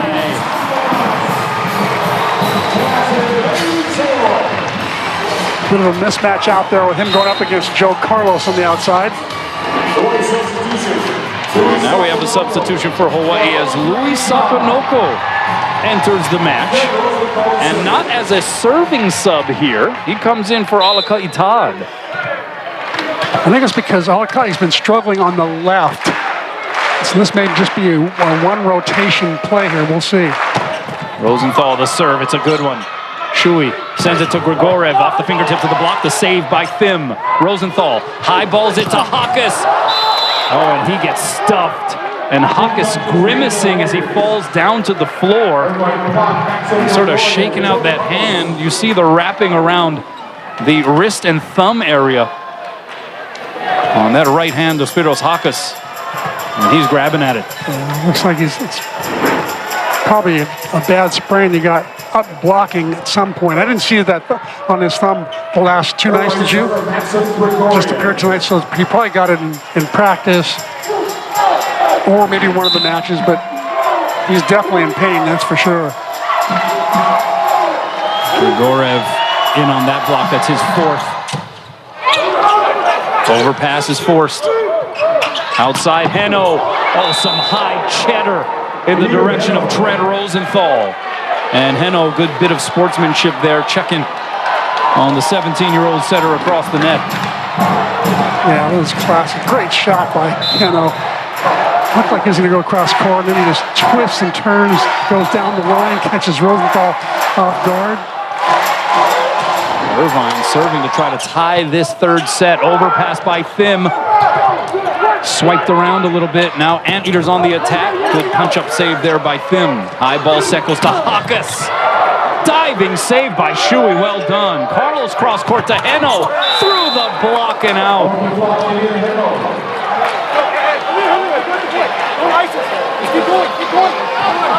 And so a kill for Heno, who is talking to the R1 Dixon Chun. Not sure what he was upset about. Either way, when the dust settles here, it's Irvine and Hawai'i tied at 14. Heno with 22 kills. This match tied at 1 set apiece. Hawai'i passing with 4 receivers right now. Pass by Chakas, tight to the net again. One hand set, Voss. Oh, nice job there by Hawai'i just to keep the sequence alive. Heno handcuffs them. Some Heno heat gets Irvine to 15 first. 23 put-downs for jersey number 20.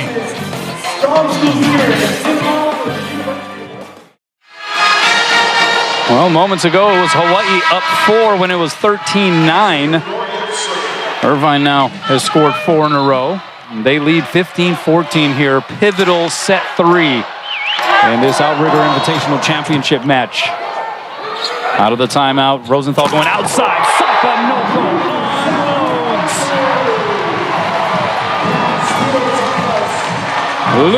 Louis with his first kill. Instant offense for Sakanoko.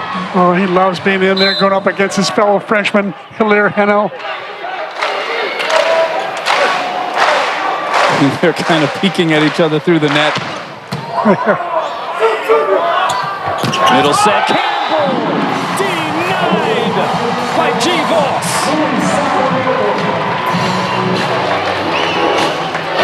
Looks like Louis might go all the way through the front row here for Hawai'i Todd. Not just playing on that left side, but he's now playing middle front.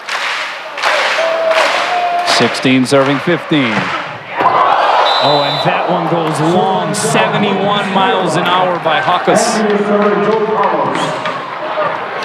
And we're tied again.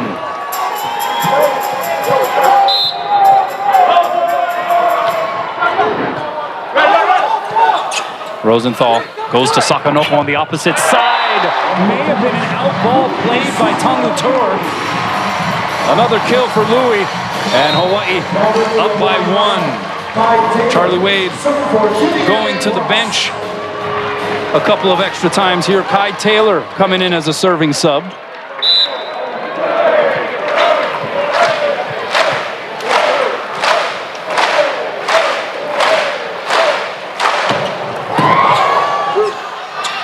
Here's Heno.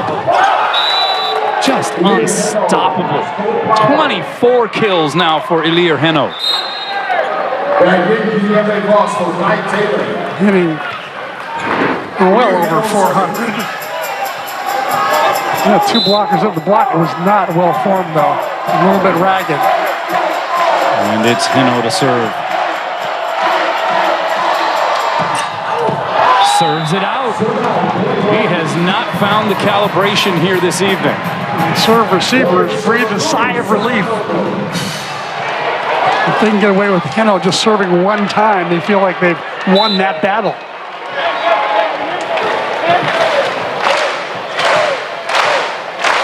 Here is Sakanoko. He can do some damage from the service line.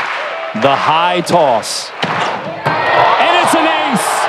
Right on cue! Oh, you should have seen Charlie Wade's reaction with the fist pump. A little bit reminiscent of Sakanoko's 9 aces earlier on this year. I guess was Tusculum. And tied UH single match record with 9 aces. That was against Emmanuel. But he follows it up with the service error, trying to pull the string. Actually, I'm surprised that Hawaii hasn't gone to that short serving strategy tonight just a little bit. Especially when Heno's in the front row. Make him come up to the net, have to pass the ball, can't get an approach. That's how Lewis was so successful when they played against UC Irvine. They served that short ball inside the 3-meter line a lot. Another tough server here, Connor Dom. Crowd trying to get into his ear, and maybe they did. Hawaii gets to the 20-point mark. Last 5 points, the toughest ones to get. But the guy who was able to turn this third set around, a little smirk on his face, Keone Thim.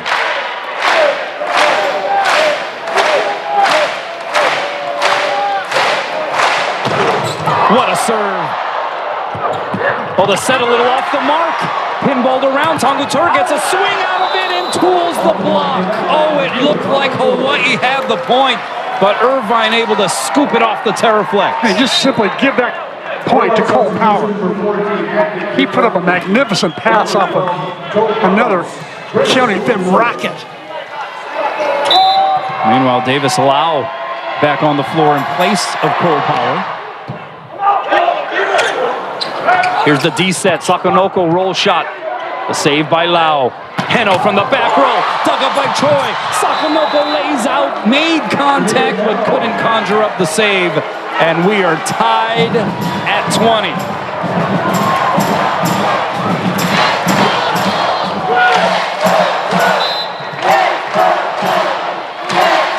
Brett Sheward at the serve.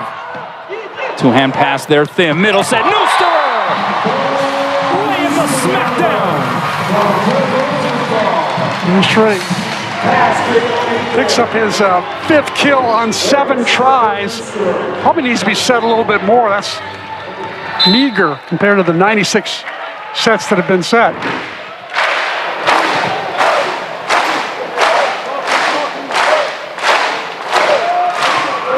Nooster with the serve. Heno steps up on the pass. Outside. Ball rattles around on the Hawaii side of the net. Here's the middle set. Grigorev. That one drifts out. No touch up front. Hawaii gets the point. They're up 2. Did you see G. Voss pull his hands down there? I think he pulled them down to get out of the way. He didn't want to get tooled. You could tell there was an awkward set, awkward approach. Smart play. This has been a gritty battle here in set 3. Heno with the nice pass. Heno gets it from the back row. The tip. Pancake save by Sakonoko. Thim from the behind the line, and it's dug up by Shui. Here's Heno again. Blocked out.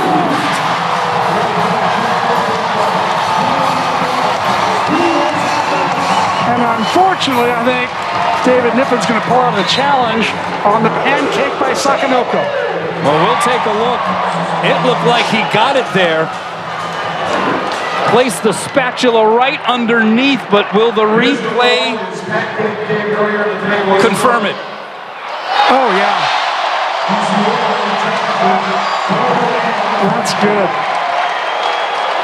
What a save.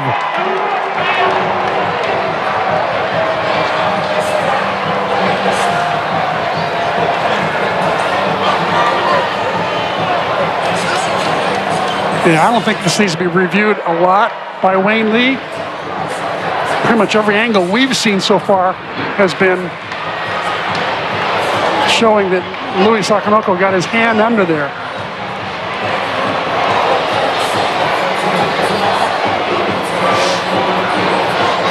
Yeah, that was some original House of Pancake stuff right there. It really was. Louis Sakonoko. Oh, now they're going French. Now they're going to talking. You see Heno and Louis. There they go. They're talking some French. Their first language. After review, How about the decision to put Sakanoko in? Alakaita's been playing good volleyball. His numbers are strong, but Charlie Wade deciding on a whim here, go with the gut move, putting Louis in there, and it has paid some dividends here, C-Man. I totally agree with you, Kanoa.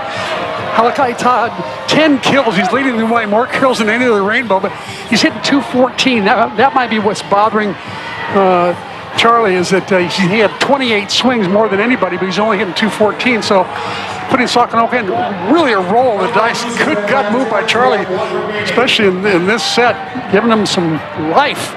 Maybe knowing, got the fellow Frenchman on the other side. Louis would maybe be a little more locked in, perhaps. I totally agree. Further motivated. What an incredible layout save that was to keep the point alive. Hawaii by 3. Neusterer with the toss. And it goes out. Great job of Cole Power getting out of the way of that one. Smart move. Dodged it like the Matrix.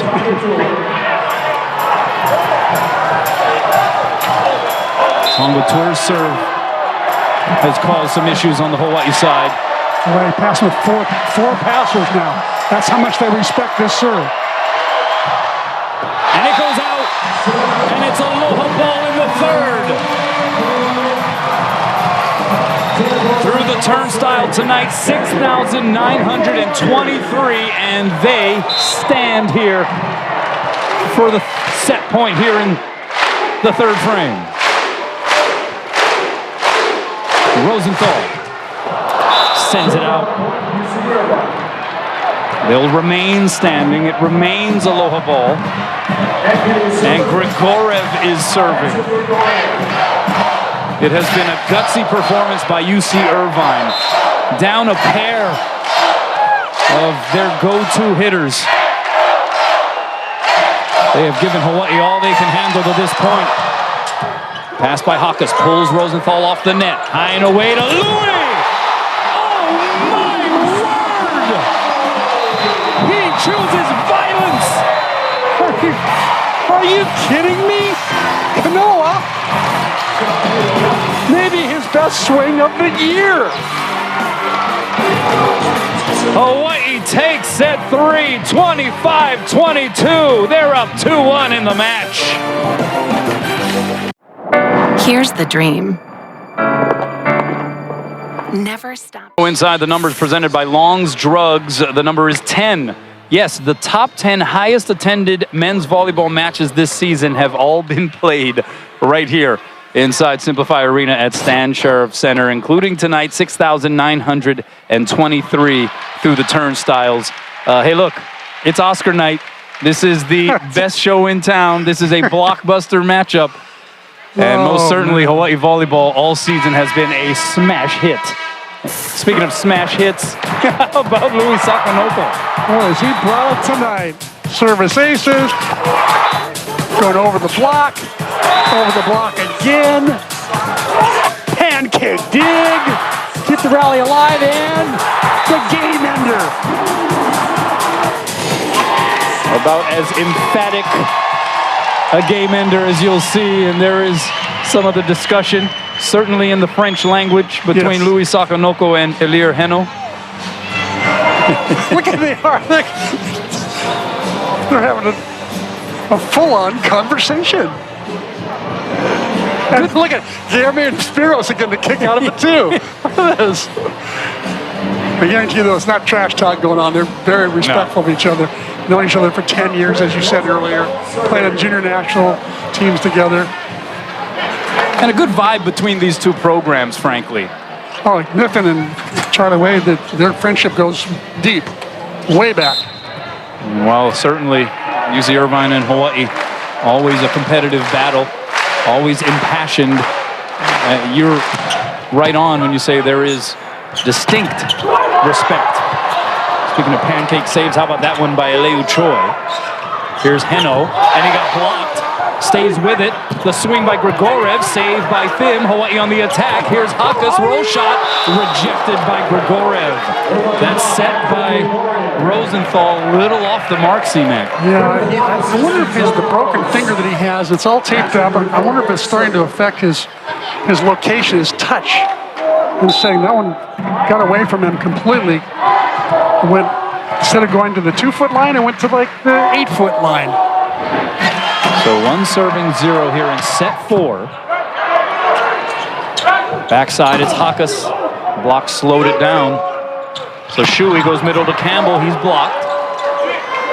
Tongator out to Heno. A right-handed swing by Ilir Heno. Okay, now we've seen it all. He's already used up his 99 shots, so he's got 100 different shot. Oh my goodness.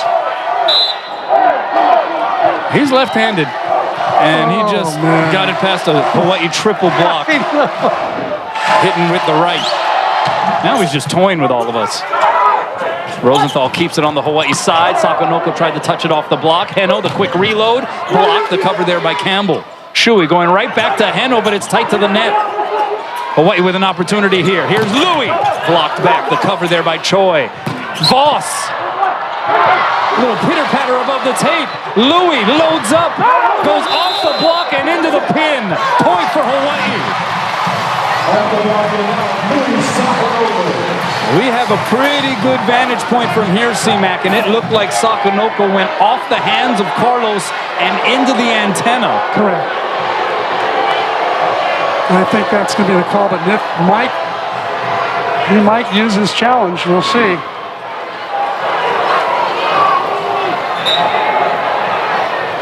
Yep, off. It was off Joe Carlos.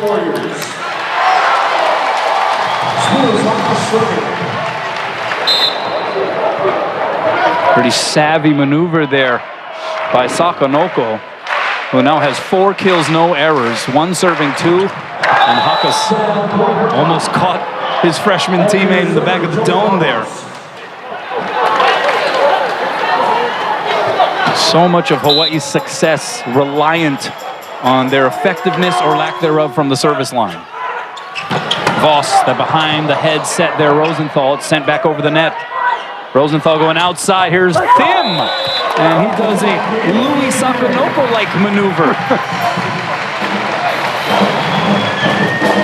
Interesting lineup we see out there here, C-Mac. No tight. No Alaka Itad. Yep. No Chaz Galloway at the moment. You have Thim and Sakonoko out there. And for Irvine, no Darcy and no Flexen. Heno. Oh my goodness, that was a detonation.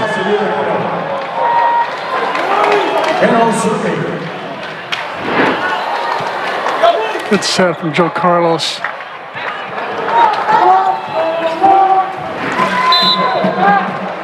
They seem to, both Joe Carlos and Shui, they know how to set. They pretty much get him on the money every time.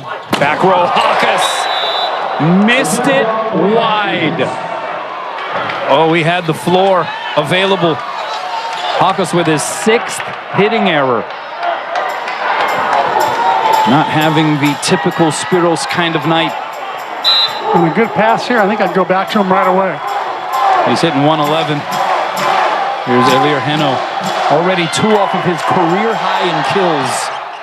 Roll shot, it's an ace. His first of the evening, his 33rd on the season. Last year he had, what, 87? 87 aces, that was the single season UC Irvine record. In fact, he sits 2nd on the all-time career aces list already at UC Irvine. And he has just been a beast here in this match. One of the things he does well is that he does that short serve that he'll follow up after his hammer. And he gets aces on it more often than not. Timeout called by the Rainbow Warriors. How would you describe what we have seen here so far tonight?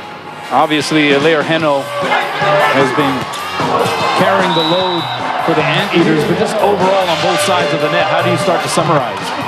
Well, I'd say on the both side of the net, I'd call it frustration. On the UC Irvine side of the net, I'd call it unorthodox. And the unorthodoxy of their nature of their lineup and everything else has caused Hawaii all kinds of problems in trying to adjust to, the 6'2" setters. You've got Joe Carlos in the front, and then you got Shuey in the front. Shuey hit in the right all of a sudden. I mean, it's just some weird stuff going on that's makes it really, from a spectator standpoint, it's really entertaining. As far as a coach on the sideline goes, it's probably got to be really frustrating having to constantly adjust to all the nuances that are going on the court. Well, David Niffen likes to schedule tough, and they most certainly have here this season. They come into this match having already played 15 matches against teams currently in the top 20. They're 9-6 in those matches. So even on a night where they're short-staffed, so to speak, they have some of those reps under their belt. High ball set to the pin, and we'll see. Did it hit the pin off of Thim? I think it did. It's an out call. It is a point for Irvine, and Hawaii reeling here at the onset of this fourth set. We're going to find a way to slow down Lear Hanna. Here he goes with a quick serve. Rosenthal going to set up Louis. Again, the set a little off the mark. Sakonoko able to overpower the block, but came into the twine. Net violation, and it's a point for Irvine. Some of these sets for Tread Rosenthal just drifting off the mark a bit. You got to think that his broken finger is starting to affect him a little bit. 8 serving 2. Hawaii scrambling. Thim from off the net. Dug up there by Heno. Carlos going outside. Tonga Tour with the left-hand block. Good cover there by Davis Lau. And Chakas couldn't conjure up the save on the swing by Connor Campbell. And the Anteaters coming out like gangbusters here in set 4. They get another bench warning. They're an enthusiastic bunch, that's for sure. Well, for good reason. They're up 7 here early on in the fourth. Good pass that time by Eleu. Neuster blocked and roofed. Connor Campbell jumping up next to Brett Sheward. Turning it back. 7 straight points for the Anteaters. You can see the frustration on Charlie Wade's face right there as Shuey got part of that block. Connor Campbell got the block.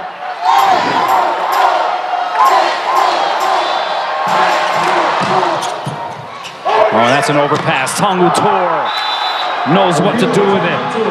Elir Heno wreaking havoc from the service line right now.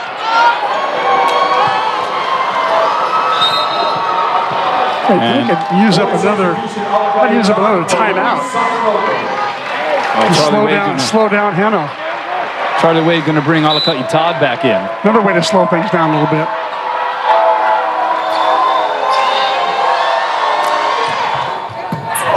Oh boy, it's another ace. Irvine rolling. Anteaters feeding. Up by 10. We have not seen this season. I did not see this coming at all. I thought after the Rainbow Warriors won that third set that they'd roll here in the fourth. Not to be. Rosenthal going outside. Thim off the launch pad.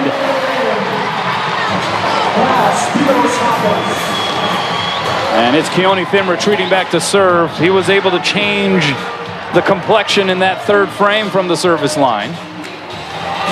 Well, actually, he realizes it's not his turn. Alaka'i Todd to serve. Well, he could use a run here, though. We've seen Alaka'i author some of those. Tongu Tor dug up over the net. Nicely done there by Todd. Middle set, Campbell blocking roof. Neuster again. That's his 6th block of the night.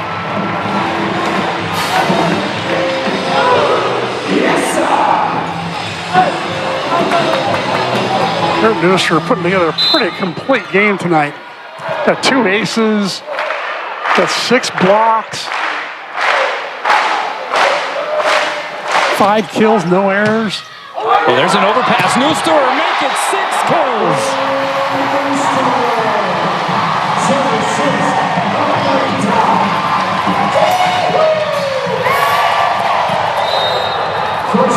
Niffen doesn't want Hawaii to gain any more oxygen here. Irvine was up 10. Hawaii has scored a few in a row. Timeout on the floor. Welcome back. UC Irvine taking a demonstrative advantage here early in set 4, trying to even this matchup and force a 5th set for the Outrigger Invitational Championship. Alaka'i Todd, though, helping Hawaii score 3 straight. Out of the timeout, Carlos going backside to Shui, and he sends it out.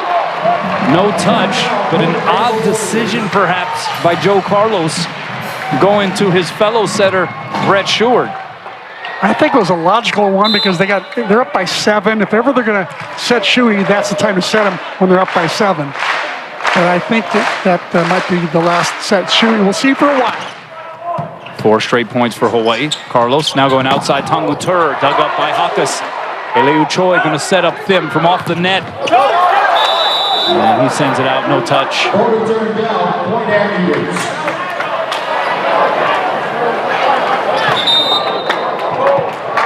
And we're going to have a challenge here by Charlie Wade. He's going to say there was a touch. This call is Hawaii attack out, no touch. Warriors are challenging touch by in real time. What do you think you saw, C-Mac? In real time, I didn't see a touch, but we'll see what shows up here. 6 hands to maybe touch.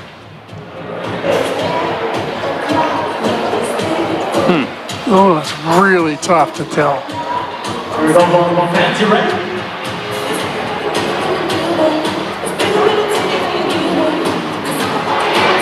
May have gotten a fingernail there on that left hand of Connor Campbell. Yeah.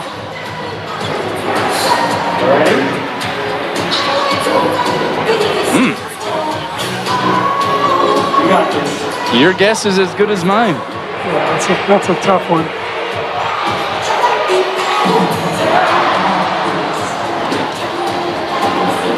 One more time. Oh, already made a decision. Wayne Lee already made a decision. After review. And he saw the touch. So a successful challenge by Charlie Wade, and Hawaii with a little bit of the momentum moving to their side of the net. They've scored now 5 in a row.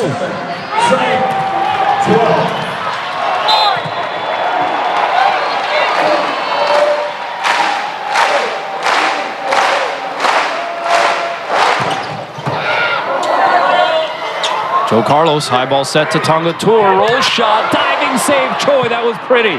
Bump set, Todd from the back row, the block slowed it down. Carlos, D set to Heno, whoa, my goodness, how about that angle? Oh, man, he had the block well formed on him, and he found such great vision. Look at Choi's dig here first to keep the rally alive. But Heno at the end just finds a way to cut that back wrist away, sharp angle. That is lethal. Yeah, he just knows where the defense is lining up on him, to the back row. He knows where all of them are. 28 kills. 1 off of his career high. Had 29 earlier this season against USC. Middle set to Nooster, he's blocked, rattled around. Todd gets a swing out of it, he's blocked. Grigorev and Tangu Tur turning it back.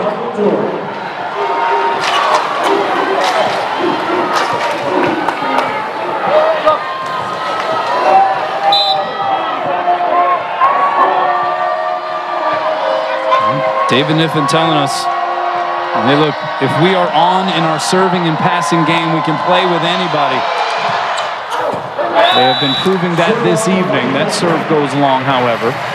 But they have been a team that has been very stingy and feisty from a defensive standpoint, keeping a lot of sequences alive just on sheer determination and hustle. I've been impressed with their passing. They've been aced 6 times. It seems like they've avoided about 6 other aces with good passes. What a serve by Thim. And it winds up out of play. Oh, that that is a tough decision that Eleu Choi had to make. He's looking up at the ball. He's trying to determine where his feet are in relation to the sideline, and he let it by, and it was an ace. He's feeling pretty good about it, too, although it was a little bit... If I'm his coach, I'm saying, you got to play the close ones, dude. You can't have microscopic, distance between the line and the ball. Come on. And he definitely let out a sigh of relief after that one did drift out of play.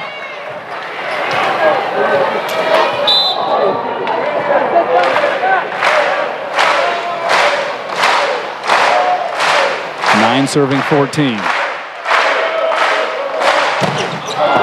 That was 73 miles an hour, but it goes long. And UC Irvine gets to 15 first in set 4. They were up 10. Hawaii showing some fight. We got a long way to go here. It was all calm. And then... Welcome back.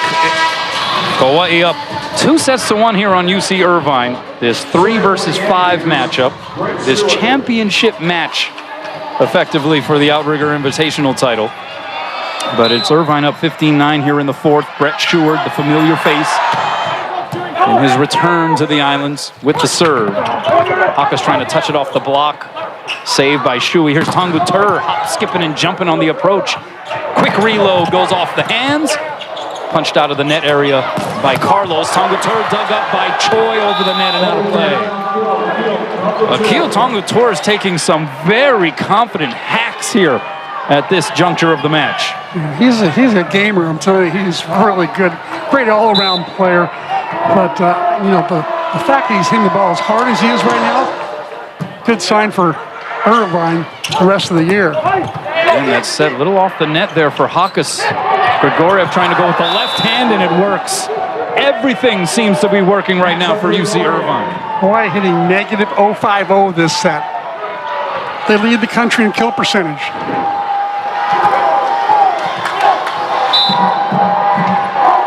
Yeah, they entered this match hitting .413 on the season.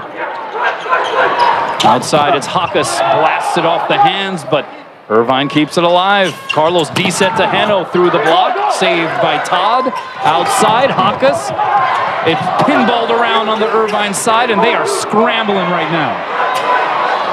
Back row, Thim. And it's going to be a lift call. They're going to say an illegal contact there by Keone Thim. Irvine has Hawaii doubled up here in the 4th. And Charlie Wade going to signal for another timeout. He is desperately seeking answers. Right now, it has been a tough code to crack. UC Irvine just seemingly doing everything right. Just when Hawaii had cut the lead down, cut it in half basically after being down 10, cut it to 5, and all of a sudden Irvine makes another run. This time all the way to 18, doubling up. This will be hard for Hawaii to come back on this one. This is a long, long way to go here. Well, let's check in with Ryan Kalei-Suji. What's up, Ryan? Hey, thanks, Kono. Well, a lot happening on the UC Irvine sidelines with a lot of coaching going on. Of course, again, as they manage this new offense and this new lineup, one of the coaches that is contributing, of course, is new assistant coach Michael Brinkley, who's taking time to talk to, especially the liberos. With the Anteaters were doing sort of a dual libero system in that last set, going back and forth between a defense and a passing libero. But right now have kind of stabilized with Cole Powell in that position. But Brinkley taking time to really talk to the passer, especially the defensive court. Brinkley, of course, one of the all-time great liberos out of Irvine, returning to his alma mater to help coach this season. Back over to you guys. He was really good. Yeah, Michael Brinkley was a phenomenal libero for UC Irvine, and went on to later have a little, I think, of a mini stint with the national team. He was that good, but then I think got beat out by a guy named Eric Shoji. And now has gone into coaching, obviously. And David Niffen loves the fact that Michael Brinkley's on his staff, I'll tell you that. Well, Niff has to be loving where his team is positioned right now just 7 points away from forcing a 5th set. It would be the 3rd straight 5-setter that Irvine will have played here in this tournament if they can do so. Setting sub for Hawaii. We have Kevin Calling now out there for the Rainbow Warriors. Outside, it's Chakas off the block and out. And so Fred Rosenthal, the phenom freshman who has played so well all season, that's undeniable.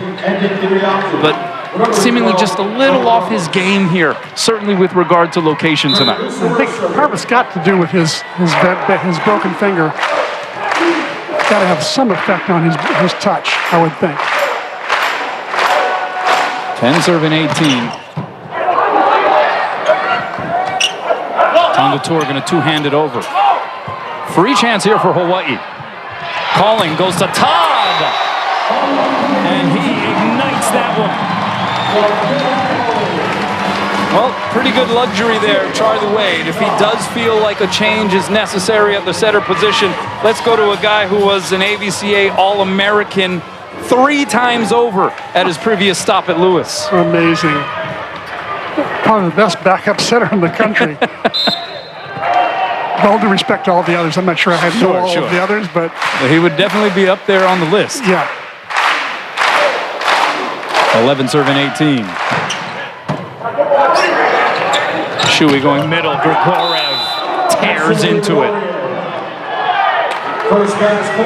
Undersized middle, a little like Carl Hoagland from last year from Hawaii's team. 6'4", but he can jump. He's got a quick arm. He knows how quickly he gets up. He gets up before the block is there. Well, he can do a little bit of everything. In fact, he played some opposite during the stretch that Will Darcy missed to start the season. Here's Chakas, vaulting above the tape. 11 kills now for Spyros Chakas. Great set from Kevin Calling as well. Well, all these lineup changes has got to be awkward for University of Hawaii as well, having to dig deep into the bench. Shui going to Grigorev again, obliterating that one. Some of the players on the floor aren't sure if that point was officially logged for a moment there. 20 serving 12.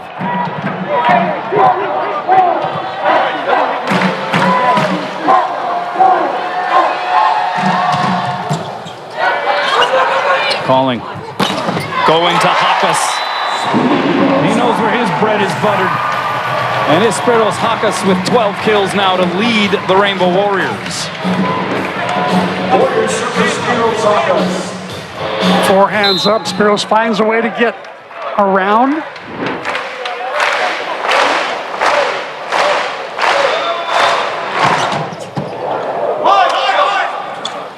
Outside, here's Heno. Oh, what a dig there by Choi as he falls to the floor.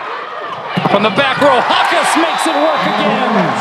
Hawaii showing signs of life.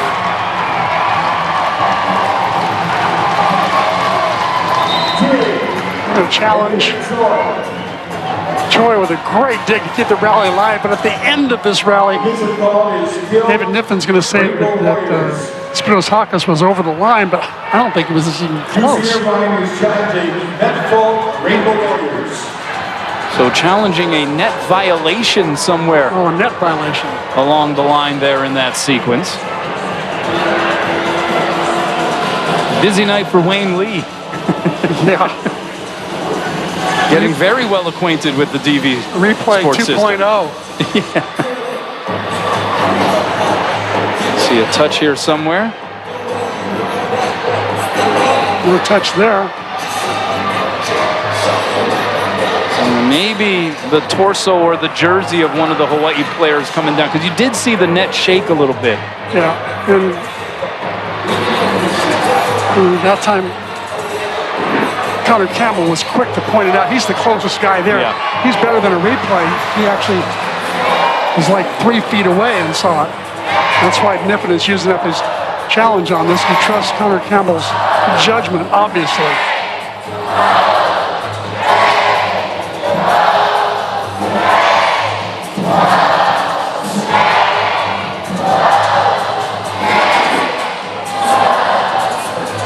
So here we go. We're playing this full point. So the serve hits the net. So that's part of the reason why the net is shaking.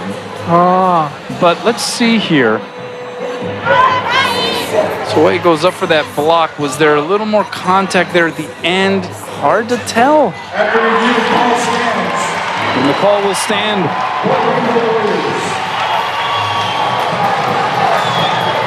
So Niffen loses the challenge. After the ball was down.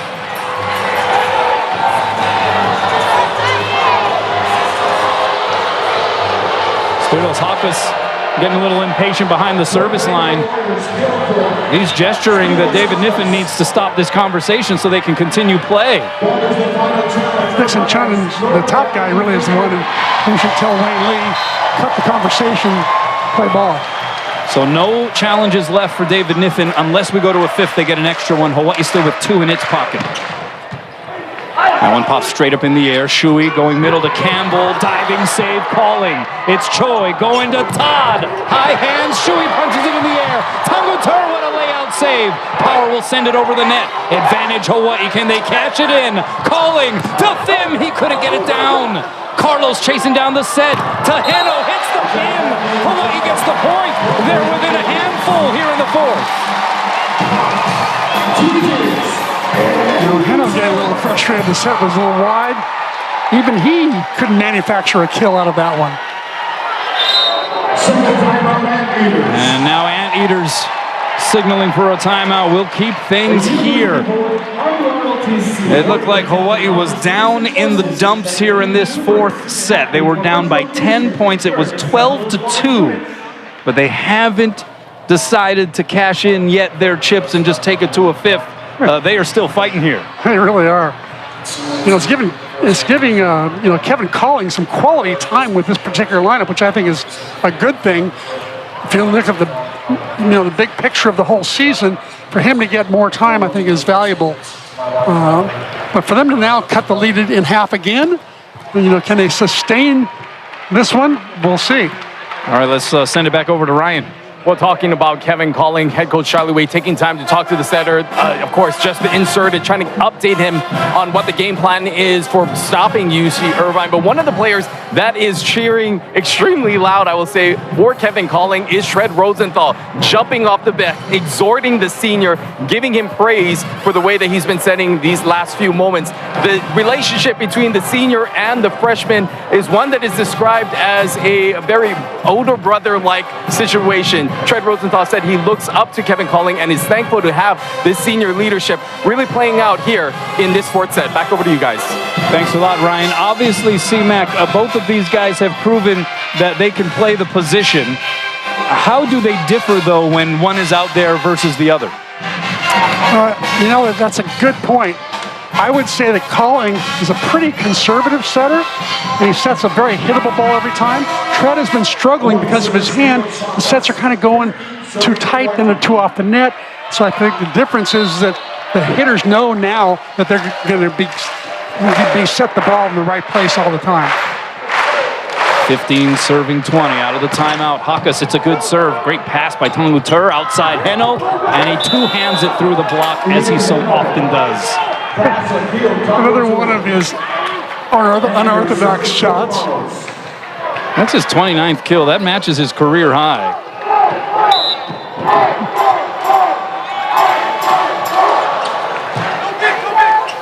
Calling, going backside to Todd.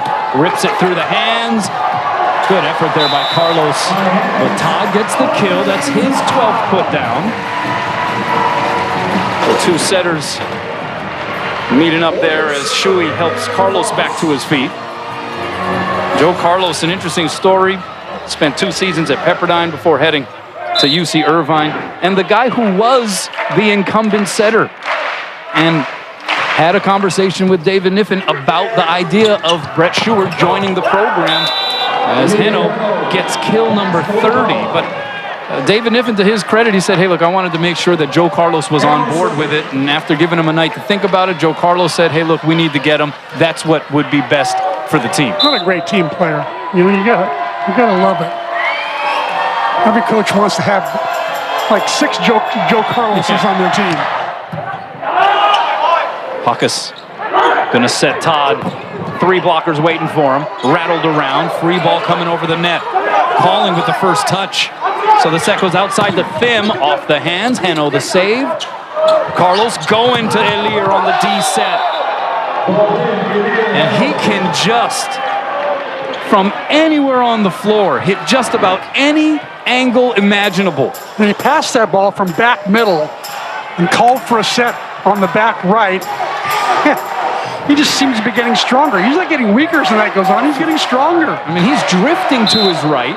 Yep. And still going wrist away with tempo, with pace. Outside, here's Thim. The windup, uncoils, and uncorks it long.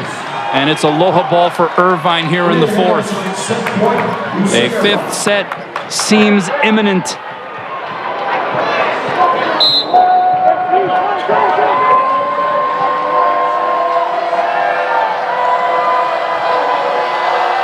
Heno to force a 5th. Oh, Hawaii out of system, bump set, Thim, 2 blockers up, they slow it down. Irvine touching everything on the block. Campbell tried to go wrist away, missed it wide, point for Hawaii. So it's not Pau yet here in the 4th, but an extremely tall hill to climb here. As Alaka'i Todd will retreat back to serve.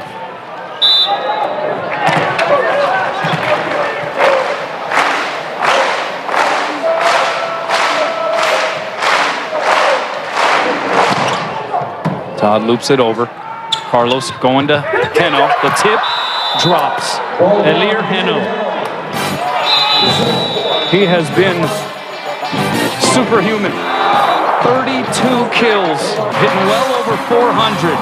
And we are playing a 5th set for the Outrigger title. We'll be back.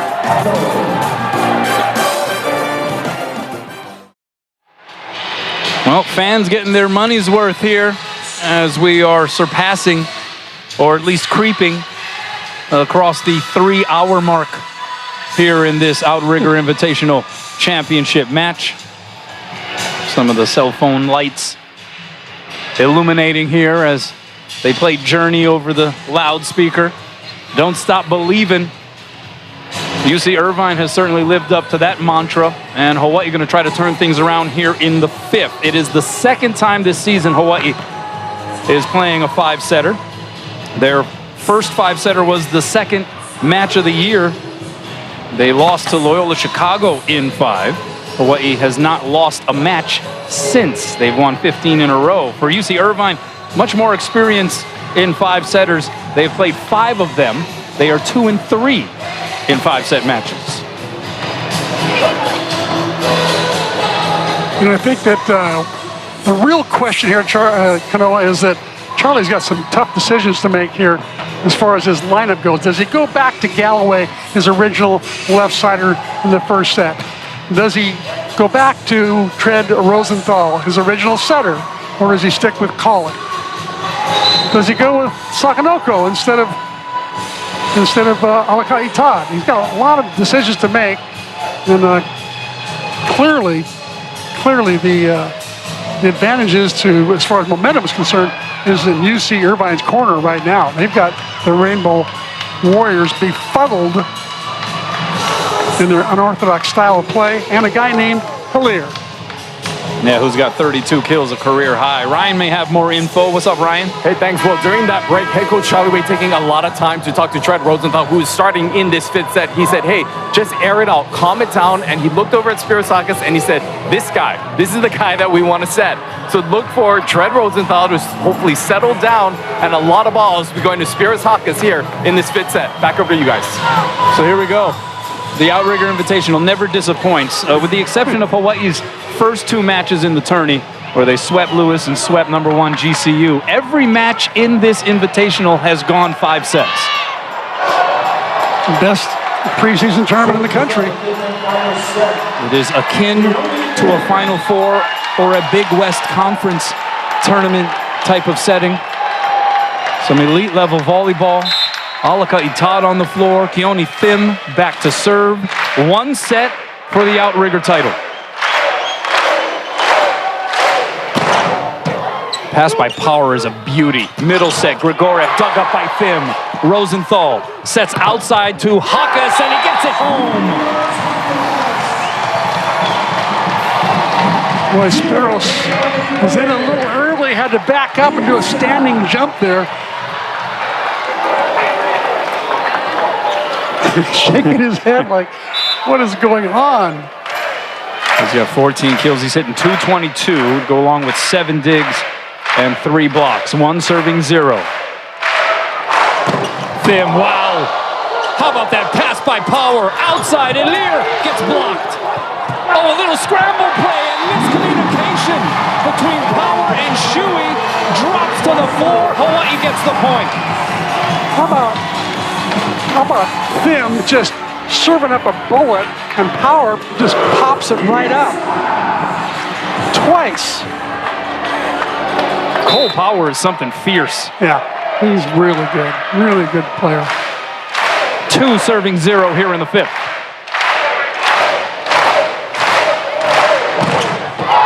What a serve! 74 miles an hour. Oh, man. Straight fire.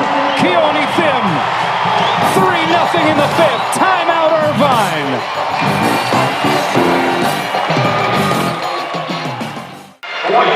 Keone Thim, he has University of Hawaii volleyball in his veins. And he unleashed the beast on that serve. Even Cole Power couldn't catch up with that one. 3 serving 0. Gets it in again. Heno's going to get the set on the outside. Dug up by Troy. Troy trying to keep it alive after that second touch by Chakas. And it's a point for Irvine. Another kill for Ilir Heno. He has 33. Eleu Troy, by the way, with 10 digs. You know who else has 10 digs? Keone Thim to go along with his 5 service aces. Oh, amazing. That one scraped the tape. Outside, it's Chakas. Off the block, him down.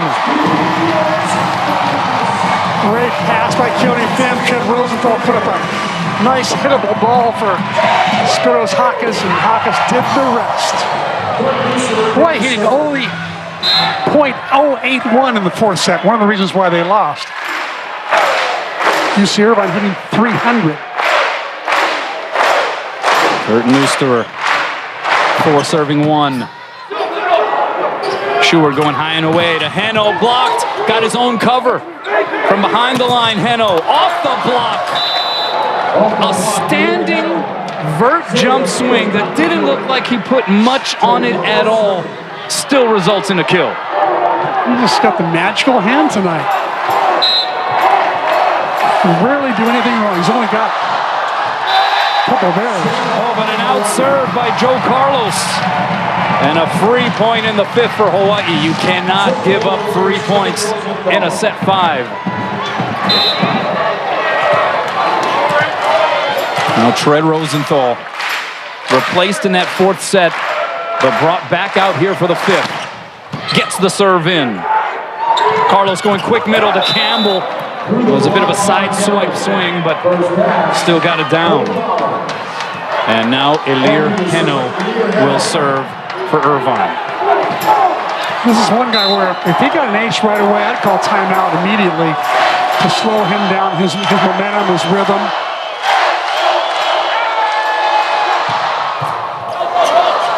Keone Thim with the bump set. Oh, Todd has to two-hand it over. Free chance here for Irvine. A little bit of an overpass there by Lau, though. Dug up over the net. Oh, great job by Chakas to try to keep it alive there. Well, they're going to say that it was out of play, and so a point for Irvine. And Chaz Galloway going to re-enter the match here, replacing Keone Thim, who hears it from the fans. So Charlie Wade going back with the original starting rotation.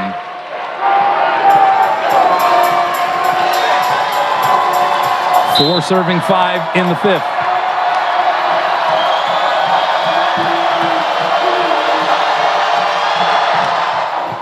Pass by Choi. Rosenthal Gonna set up Chakas. 3 blockers against him, and he still gets the kill. It was Joe Carlos trying to dig. It may have been an out ball. Yeah, I thought it was an out ball, but Joe Carlos might have thought it touched the block maybe or something, so that's why he played it. What a battle this has been. Irvine showing so much grit. Hawaii on a night where they haven't had their A game, still trying to somehow rip away a victory. Heno blocked. Oh, what a save there on the cover by Power. Tangutor winds up, goes through the triple block and down.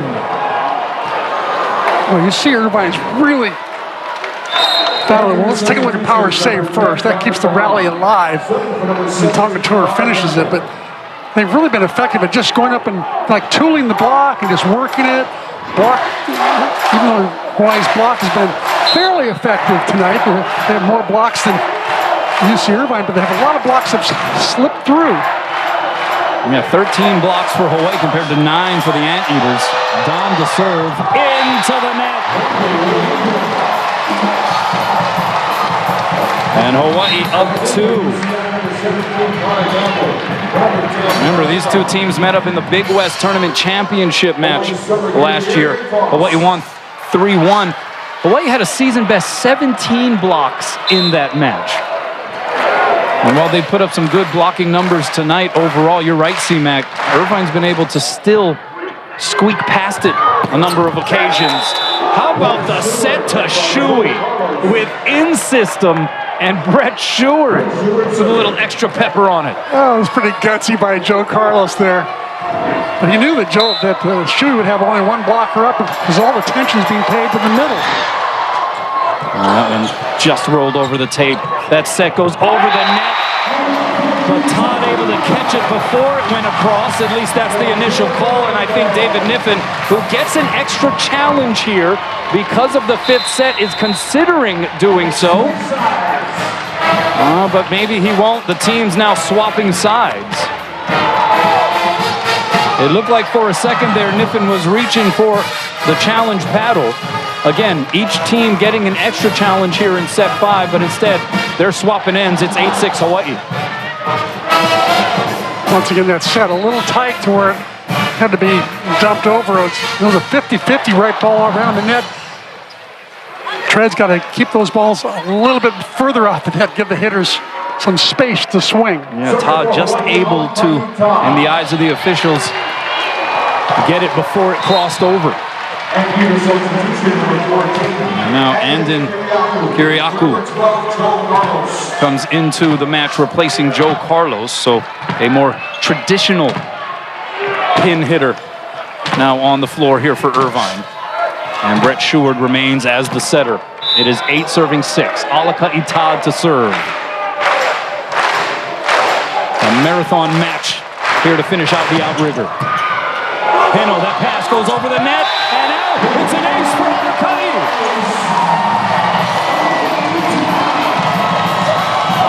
That was a huge, huge point for Hawaii. Make the turn 8-6 and then get the first point after 8-6. Big time play from Alaka'i.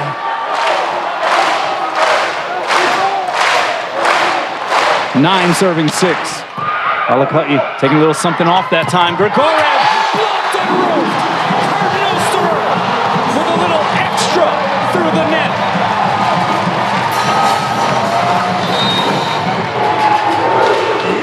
Timeout Irvine. Nusterer with his 8th block of the match. Hawaii by 4. Welcome back, Kurt Nusterer. What a match he's had. 6 kills, hitting .500.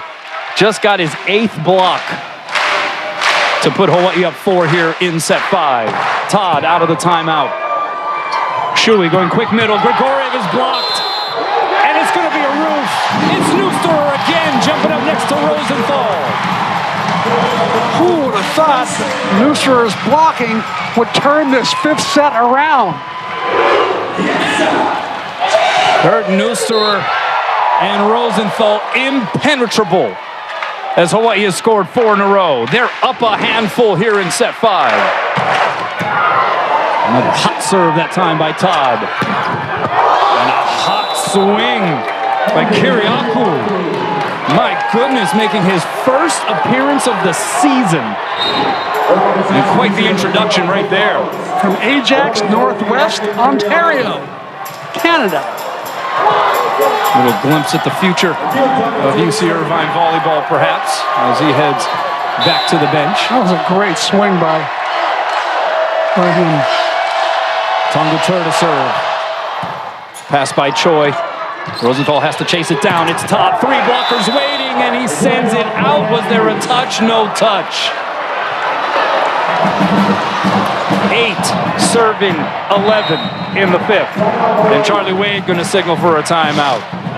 Well, it's Oscar night, and you couldn't have asked for a better screenplay here for a final match in the Outrigger Invitational. Going 5, a thriller between 2 Big West powers. Perhaps a #1 ranking hanging in the balance if Hawaii is able to pull this one out. Yep. Good timeout by Charlie Wade, I think. Important to get Kuriev Max off the line, the serving line. He's been so effective from back there. He takes that big run up and he rips away. Grigoriev, he's just such a talented player. Coming out of the timeout, this will be huge to see how much he puts on. Oh no, we have Tongutur. Is Tongutur serving right now? Tongutur is serving. He takes an equal run up. Both those guys take a massive run up, and they get a lot of pace in the ball, and they can locate it a little bit better. It's like a hybrid serve. They can locate it a little bit better and serve it away from Hawaii's good passers. Hawaii hitting 600 here in the 5th compared to 308 so far for Irvine. Let's send it over to Ryan. Hey, thanks, Kanoa. Well, on the Hawaii sideline, Charlie Wade taking time to talk to Chaz Galloway. A lot of pressure being put on Chaz Galloway, being reinserted back into the match after having sat out for the majority of the match. Really trying to get him up to speed with passing, trying to make sure that he is comfortable with the passing. Another thing that happened during the last 7 months, we're seeing a lot of leadership direction by Spyros Chakas, really talking to his teammates, trying to encourage them, trying to get them to calm down, really showing his senior leadership. Back to you guys. Thanks a lot, Ryan. Hawaii by 3. Akil Tongutur's serve has caused some trouble on the Hawaii side.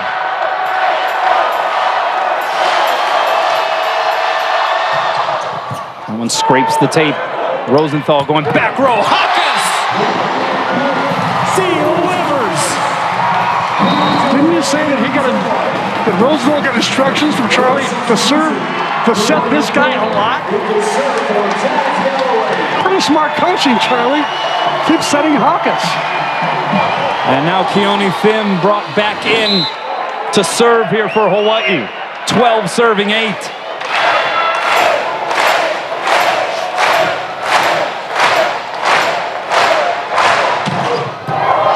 And it's a good one.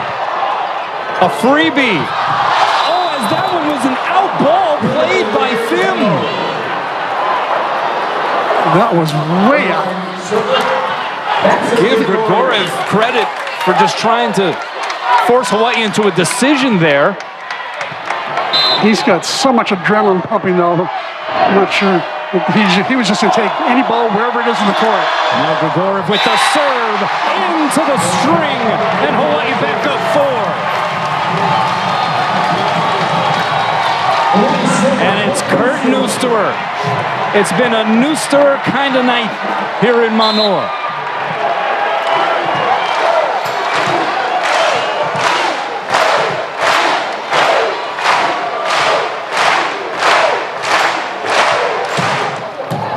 Pass by Tongutur, tight to the net, middle set, Campbell, punched up by Chakas. The set by Todd to Chakas. Oh, and it's dug up there by Shui. Outside, Heno's gonna punch it deep. Diving save Phim, diving save Neusterer, and we play on in the sequence. Outside Heno, 2 hands down the line and in. Elir Heno, relentless. He's got such amazing vision, but how about the scrappiness by Hawaii's defense to keep that rally alive?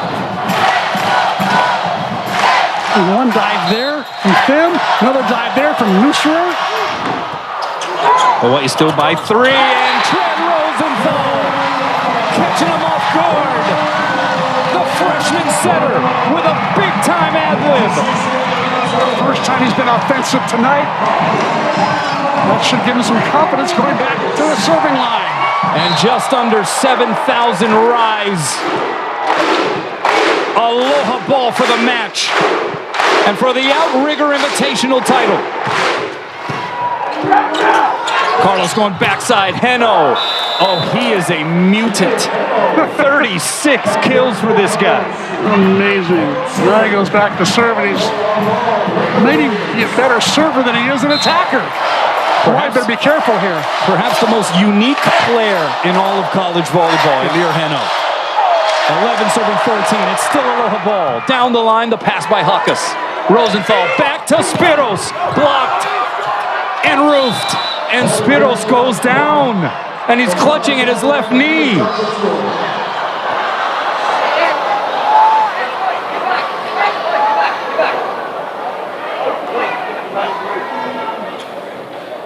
Oh, and that is about the last thing that Hawaii fans want to see is Spyros Chakas down in pain. It is absolutely silent here in the arena. You can hear a pin drop.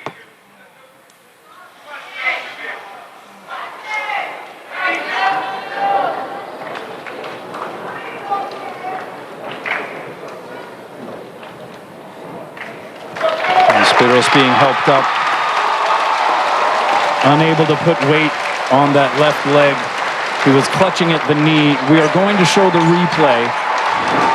We warn you, this could be difficult to watch. Oh, yeah. Oh, ouch.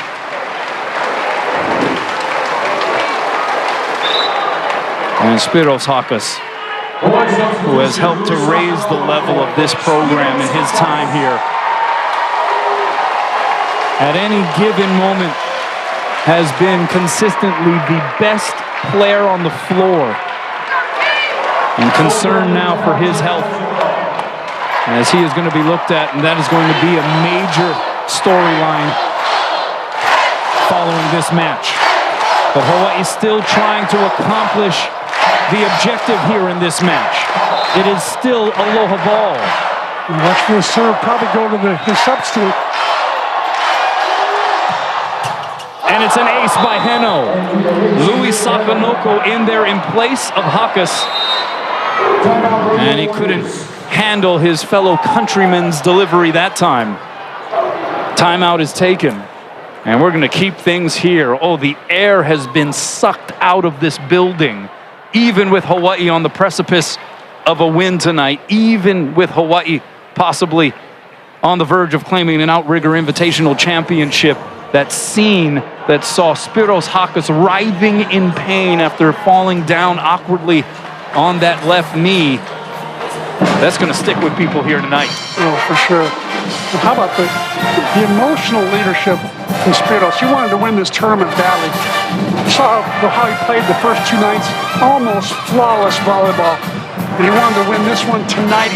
He was one who was, as you noted earlier, was sometimes running the huddle, telling the players, here's what we need to do to take this one out, to beat this very feisty UC Irvine team. And now all of a sudden, he's not even on the floor. I believe they took him out into the locker room somewhere. He's just not even around. Let's see who's going to step up and emotionally recharge the batteries of this team. All right, let's check in with Ryan really quick here. That's right, Spyros Chakas right now in the corner in the tunnel. They are being tended to by Dr. Nichols, a longtime team physician, looking at that knee, and also happening a little prayer happened with some of the Hawaii players praying for their fallen teammate. Back over to you guys. Two-time All-American, among the best players in all of college volleyball. And so we will await any further word, whether it comes within the structure of our broadcast and post-game tonight or beyond. But right now, Hawaii trying to finish the deal. It's still Aloha ball. Heno to serve.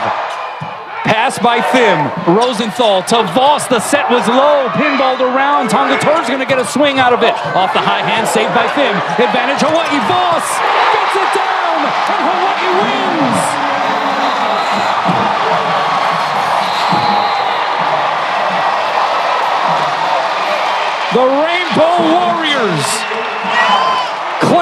Outrigger Invitational title. And they do so by way of a knockdown, drag-out marathon classic against UC Irvine.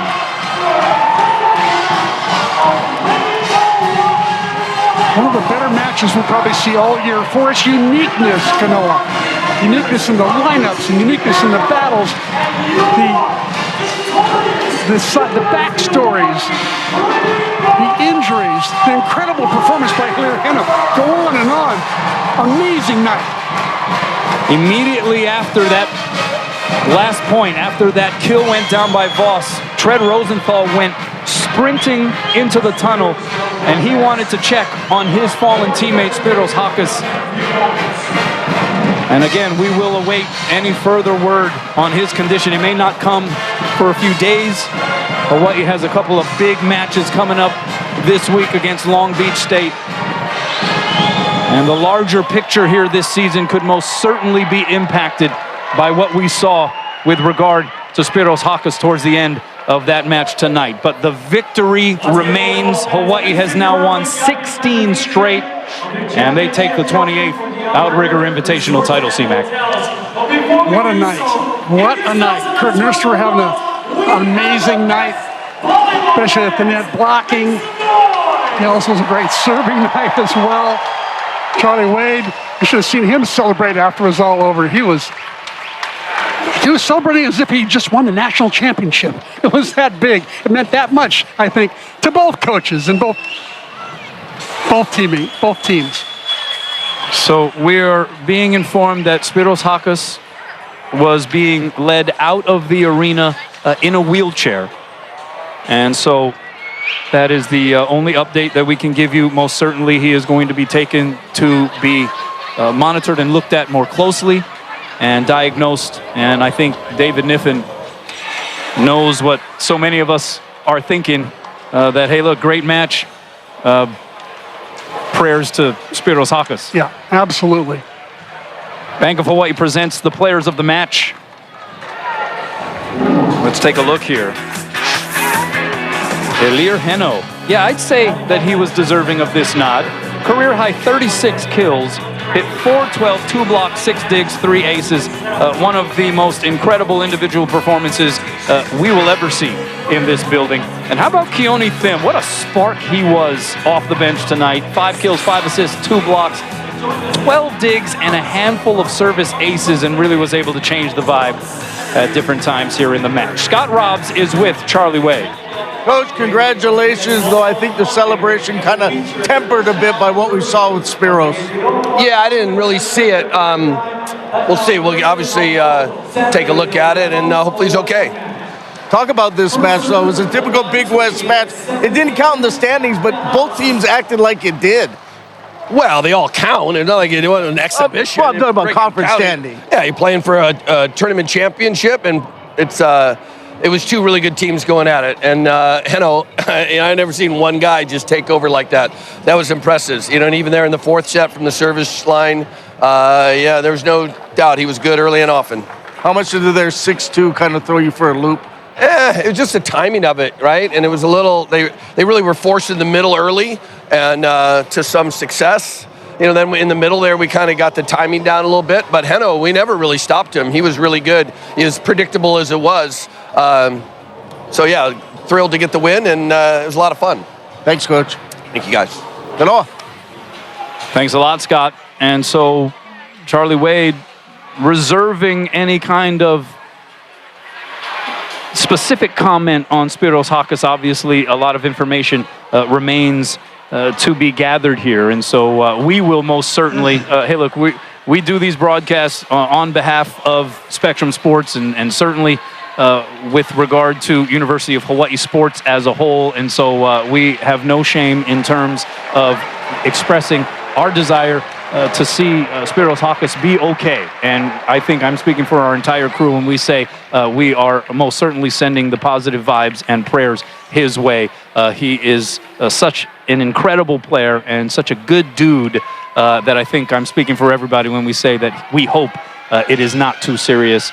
And if it is, we hope that a speedy recovery is on the other side. That said, CMAC, you have Spyros Chakas, who we are told officially has been named the most outstanding player in this tournament. That will be a bittersweet honor, perhaps, depending on what we learn. UC Irvine is the tournament runner-up by virtue of the tiebreaker system. I will give you the last thought here on what was a roller coaster ride of emotions here this evening in Mānoa. Yeah, it really was. It was a match that was just so weird and different, especially when UC Irvine had two players that didn't play, Flexen and Darcy, two very, very good players. When they come back, UC Irvine is going to be a really tough out. And Hawai'i, having Fred Rosenthal with his finger issues going on, and Charlie Wade moving in, a lot of players in and out of positions, trying to figure out the 6-2 system that Nippon was running. If nothing else, it was an entertaining night for everybody. I'm not sure how much it helped them get ready for Long Beach State next week, because that's going to be two tough matches on the road. Alaka Itad, Guilherme Voss from Hawaii also making the all-tournament team. Ilir Heno and Max Grigoriev from UC Irvine making it on there. Max Rocky from Lewis and Cam Thorne rounding out the all-tournament squad. I want to ask you one more question because you have Long Beach coming up. You have conference play beginning here this coming week for Hawaii.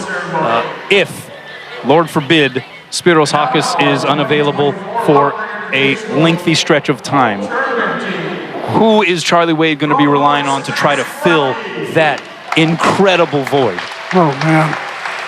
Talking about leadership-wise or physically? How about everything? Yeah. It might take multiple players to fill in what Spyros has meant to this team. But I think on the left side, I would think that it would be Chaz and Keone would be the two outsides.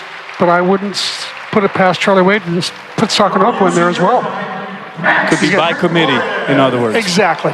Which is usually what's required when you're talking about one incredible player. Exactly. We wish him the best for sure. Don't forget about the post-game show. A lot to talk about and break down here from this evening's festivities. In the end, though, it is Hawaii still streaking, having won 16 in a row. Next up, Big West play and Long Beach State. For now, for CMAC, Chris McLaughlin, and our entire crew, I'm Kanoa Leahy. Aloha from Mānoa. Highlights of the Outrigger Invitational Championship match, Hawaii and UC Irvine. We start off with the Rainbow Warriors service game, the tops in the country, and it continued to show why here on a Sunday evening. Hawaii with 9 aces, 5 of them by this guy, Keone Thim, who didn't start the opening set but played the majority of the match. He came away with 5 kills. We mentioned those 5 service aces that came in big times, and also did a pretty good job in serve receive. Kurt Neuster, not known for his offense, he's in there more for defense, and tonight he brought his defense in more. Neuster with 9 blocks to lead Hawaii in that category. And Spyros Chakas, 17 kills for the Greek native, only hit 244, but was called upon quite a bit here on this 5-set match. There you see Chakas being taken off the floor at the end of the 5th set. And Ilir Heno, maybe one of the better performances we've seen by an opponent here at the Simplify Arena in many, many years. 36 kills, hit 412, but it wasn't enough as Hawaii claims the championship, winning in 5. Welcome back to the Hawaii Honda Dealers post-game show. All right, let's take a look at the final numbers from this one. They're brought to you by Steve's Plumbing. A lot of numbers. Hawaii Irvine going 5. Hawaii wins it. That's the most important. Neither team hit for a great percentage, though Irvine just a tick under 300 is not too shabby. Hawaii, about 150-something points below their season average. How about the blocks, though? Hawaii with 15 blocks on the night. The digs went in favor of Irvine, but the service game, once again, in favor of the University of Hawaii. But it's kind of a tempered feeling here in the arena. Winning the Outrigger, I mean, just 3 great nights of volleyball by this Hawaii team, but see Spyros go down towards the end of the 5th set. Now, I stayed at a Holiday Inn Express once, but I'm still not a doctor. But it didn't look good, at least from what I saw. Yeah, it really didn't. Did you guys catch that reference from the commercials? No. You guys don't watch You got to commercials? remember I'm young. Well, no, it's like recent. Oh, I don't watch TV. Oh, never mind. Yeah, no, just super unfortunate, especially someone that just pours out so much emotion for this team. The biggest leader on the court, they were talking about it during the game. He really brought the team together to really pull off this win. It's just unfortunate to see something fairly tragic happen one of the last points. So our heart goes out to Spyros. We all hope he's okay.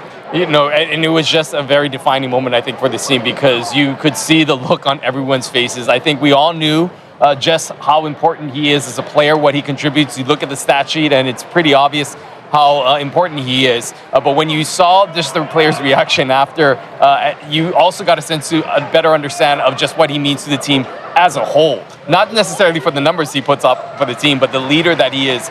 They were visibly shaking. Some players almost near tears on the sideline.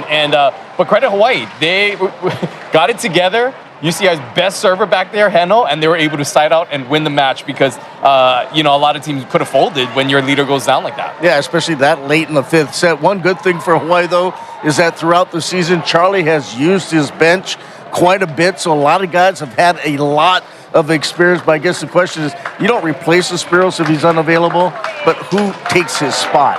I would think it's Keone and Chaz goes into that if, hopefully, if worse comes to worse, yeah, Keone and Chaz are going to take that outside position.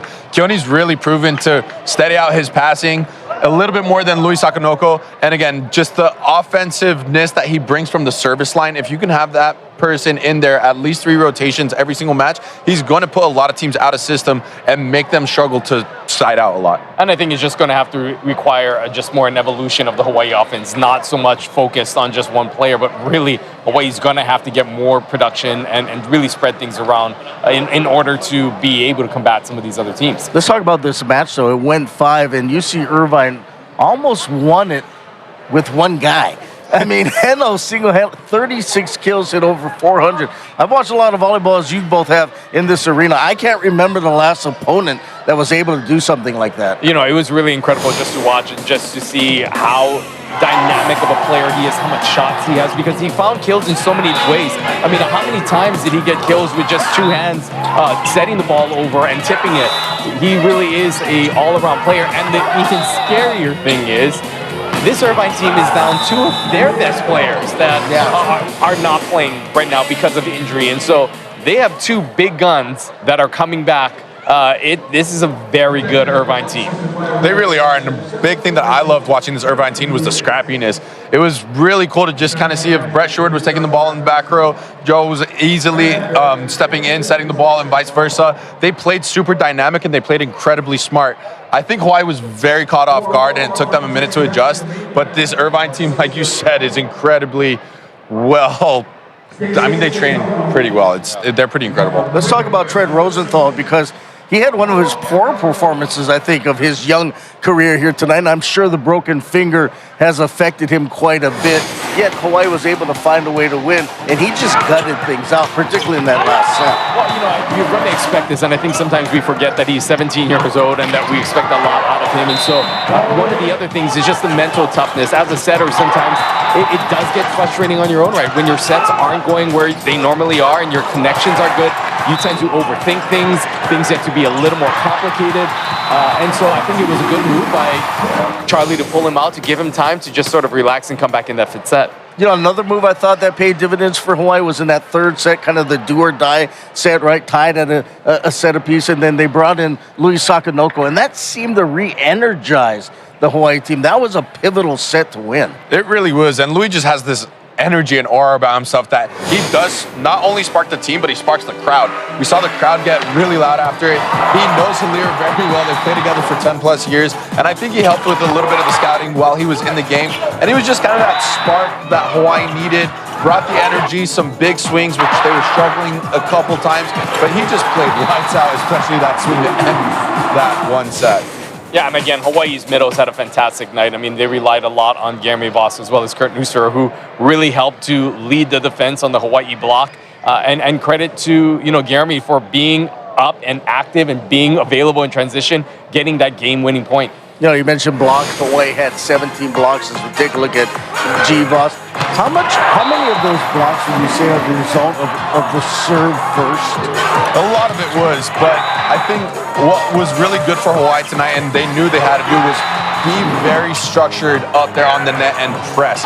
They did an incredible job because when you have players like Kalir tipping a lot of the balls, pushing it over into the block in two, if you're not well pressed over the net, you're going to get tooled a lot. And I think the scouting report really executed that too. Yeah, as we take a look at some of these blocking schemes, one of the other things is when they are limited attackers, it's a little easier to read. I mean, Irvine, no doubt, was keeping Hawaii guessing earlier on in the match, but I think once Hawaii blockers got a sense of what they do, obviously there were maybe 3 hitters on the court for Irvine, so it becomes a little more condensed. And you see the blocking numbers continue to rise as the quality of opponent continues to rise, which you would think would be the other way around, but Charlie even told us at the beginning of the year it would work that way because when you play those non-traditional teams, they're tipping and they're dunking and they're hitting balls in the nets. You're playing a team that's as good as you're going to get more opportunities to actually go and block a ball. And a lot of it is just how physical this Hawaii team is. With those lesser teams, they're a little bit smaller on the roster. They're undersized. They won't hit the ball as high as a lot of teams like Irvine has, Lewis, and Grand Canyon. The ball's just played at a much higher height on the antenna. So a lot of times when you play those lesser teams, they tend to swing a little bit lower and you get caught, I guess, in between your armpits for Hawaii. So, yeah, a lot of it's due to that. So Hawaii claims the Outrigger Invitational. They go 3-0. They cap it off with a 5-set victory over UC Irvine. We'll take a break. Kurt Neustrer joins us in the corner when we return. From Spectrum Sports, it's the Hawaii Honda Dealers post-game show. Well, Hawaii wins it in 5 over UC Irvine. And there you see Kurt Neustrer going up and putting the ball straight back down on the other side as he and his teammates win the Outrigger Invitational. Kurt joins us now in the corner. 6 kills, 2 service aces, and 9 blocks. Talk a bit about tonight's match and talk a bit about your performance as well if you can. You know, tonight's match was a whole lot of fun. It was a real battle. You know, they're so scrappy. It's a very scrappy team. You know, Brett Shuard, who was our libero last year, he's over there setting now. So having 2 liberos on the court at all time and another setter that's really scrappy is very, very hard to put a ball down. So we knew going into the match that we had to be patient, and, you know, thankfully we were fresh. Those guys had played, you know, 3 games to 5 sets. So thankfully we did a good job on Friday and Thursday. So today we were a little bit more fired up and ready to go. Did you guys get a little bit impatient maybe at times, you think? For sure. Frustrated? Yeah, 100%. You know, they were just so scrappy and they always got the ball back over the net. So that's a new thing for us.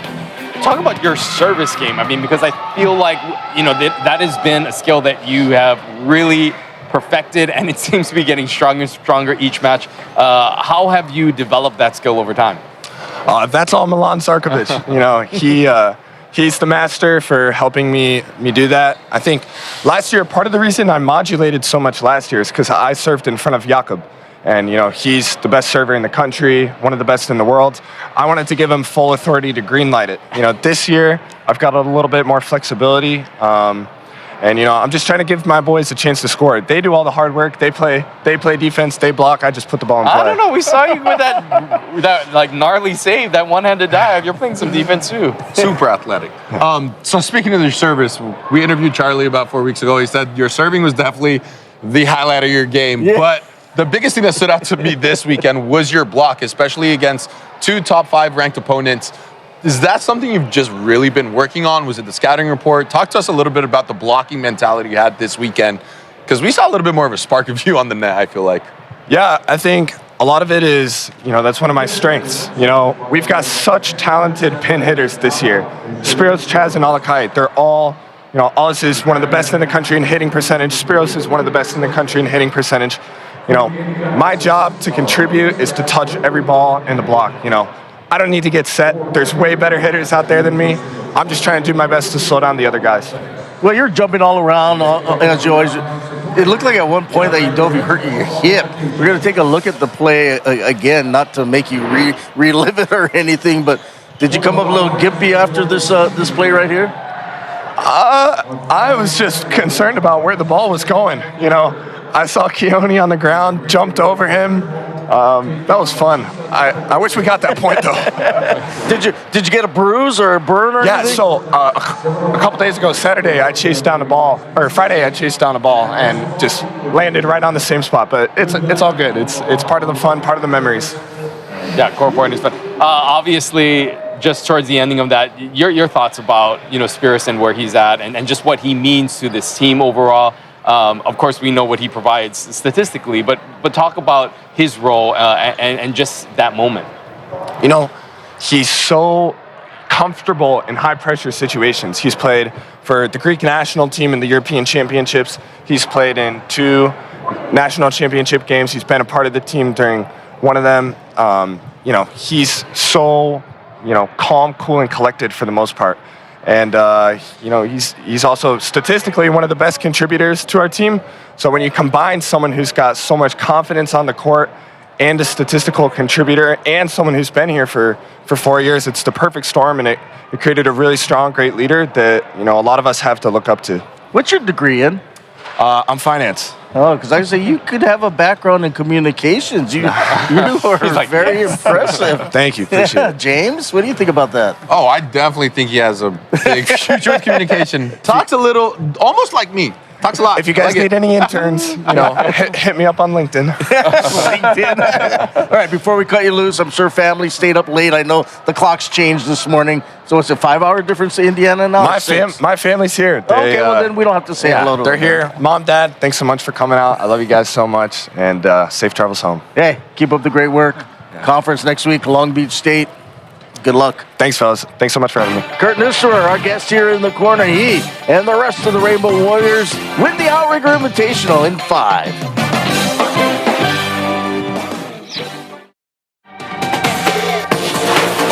Welcome back to the Hawai'i Honda Dealers post-game show.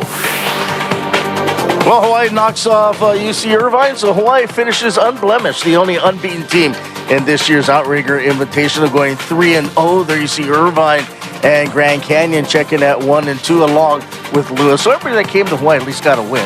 So that's a good thing. So what's up next for UH? Well, let me tell you, it's conference season, and what a big matchup next weekend, or I guess later on this week, in Long Beach, Hawaii and the Beach back-to-back nights. And then they come back home and take on CSUN beginning on March 22nd. We'll have both those matches for you on Spectrum Sports. So we were all looking forward to this weekend, the gauntlet of Lewis, number 1 Grand Canyon, number 5 UC Irvine. Hawaii wins all 3. Your thoughts overall on the play of Hawaii this weekend? I'm honestly surprised. This is not what I thought was going to happen. I did not think Hawaii was going to be able to win all 3 matches. I thought they maybe go 2-1, maybe even 1-2. But the fact that they were able to come away at 3-0 is very surprising. I think there was a huge growth for this team overall. We saw it in so many different areas, and it's very exciting to see just the potential that this team has and the amount of weapons they have as well. I agree with you, Ryan. I think there's a lot of questions about this Hawaii team, mostly based on their schedule of where they really stand in the rankings. But I think they made a statement this weekend, especially coming out, defeating Grand Canyon, which was ranked number 1, in 3 fairly easily, then doing it back-to-back against Lewis. And then maybe a little bit of a struggle against Irvine, but they were definitely thrown off guard from the scouting report. Definitely a different team that they expected to have, but they responded very well. That's what I liked about tonight. They really showed their depth in their bench, and they did an incredible job. All right, last question. When the poll comes out later tomorrow morning, Long Beach State is right now number 2, Hawaii number 3. Grand Canyon definitely will drop out of the top spot with those 2 losses. They're going to play each other next weekend, so I don't know how much of a big deal it is or not, but who's number 1 tomorrow, you think, in the poll? I'm going to go with Hawaii. I think that they have a pretty strong resume. I would like it to be Hawaii. I think if Hawaii would have won tonight in 3, there was no Just tell us, undoubtedly. who's going to be number 1? It might be Long Beach. That's not an answer. It might be. You're like Johnny White.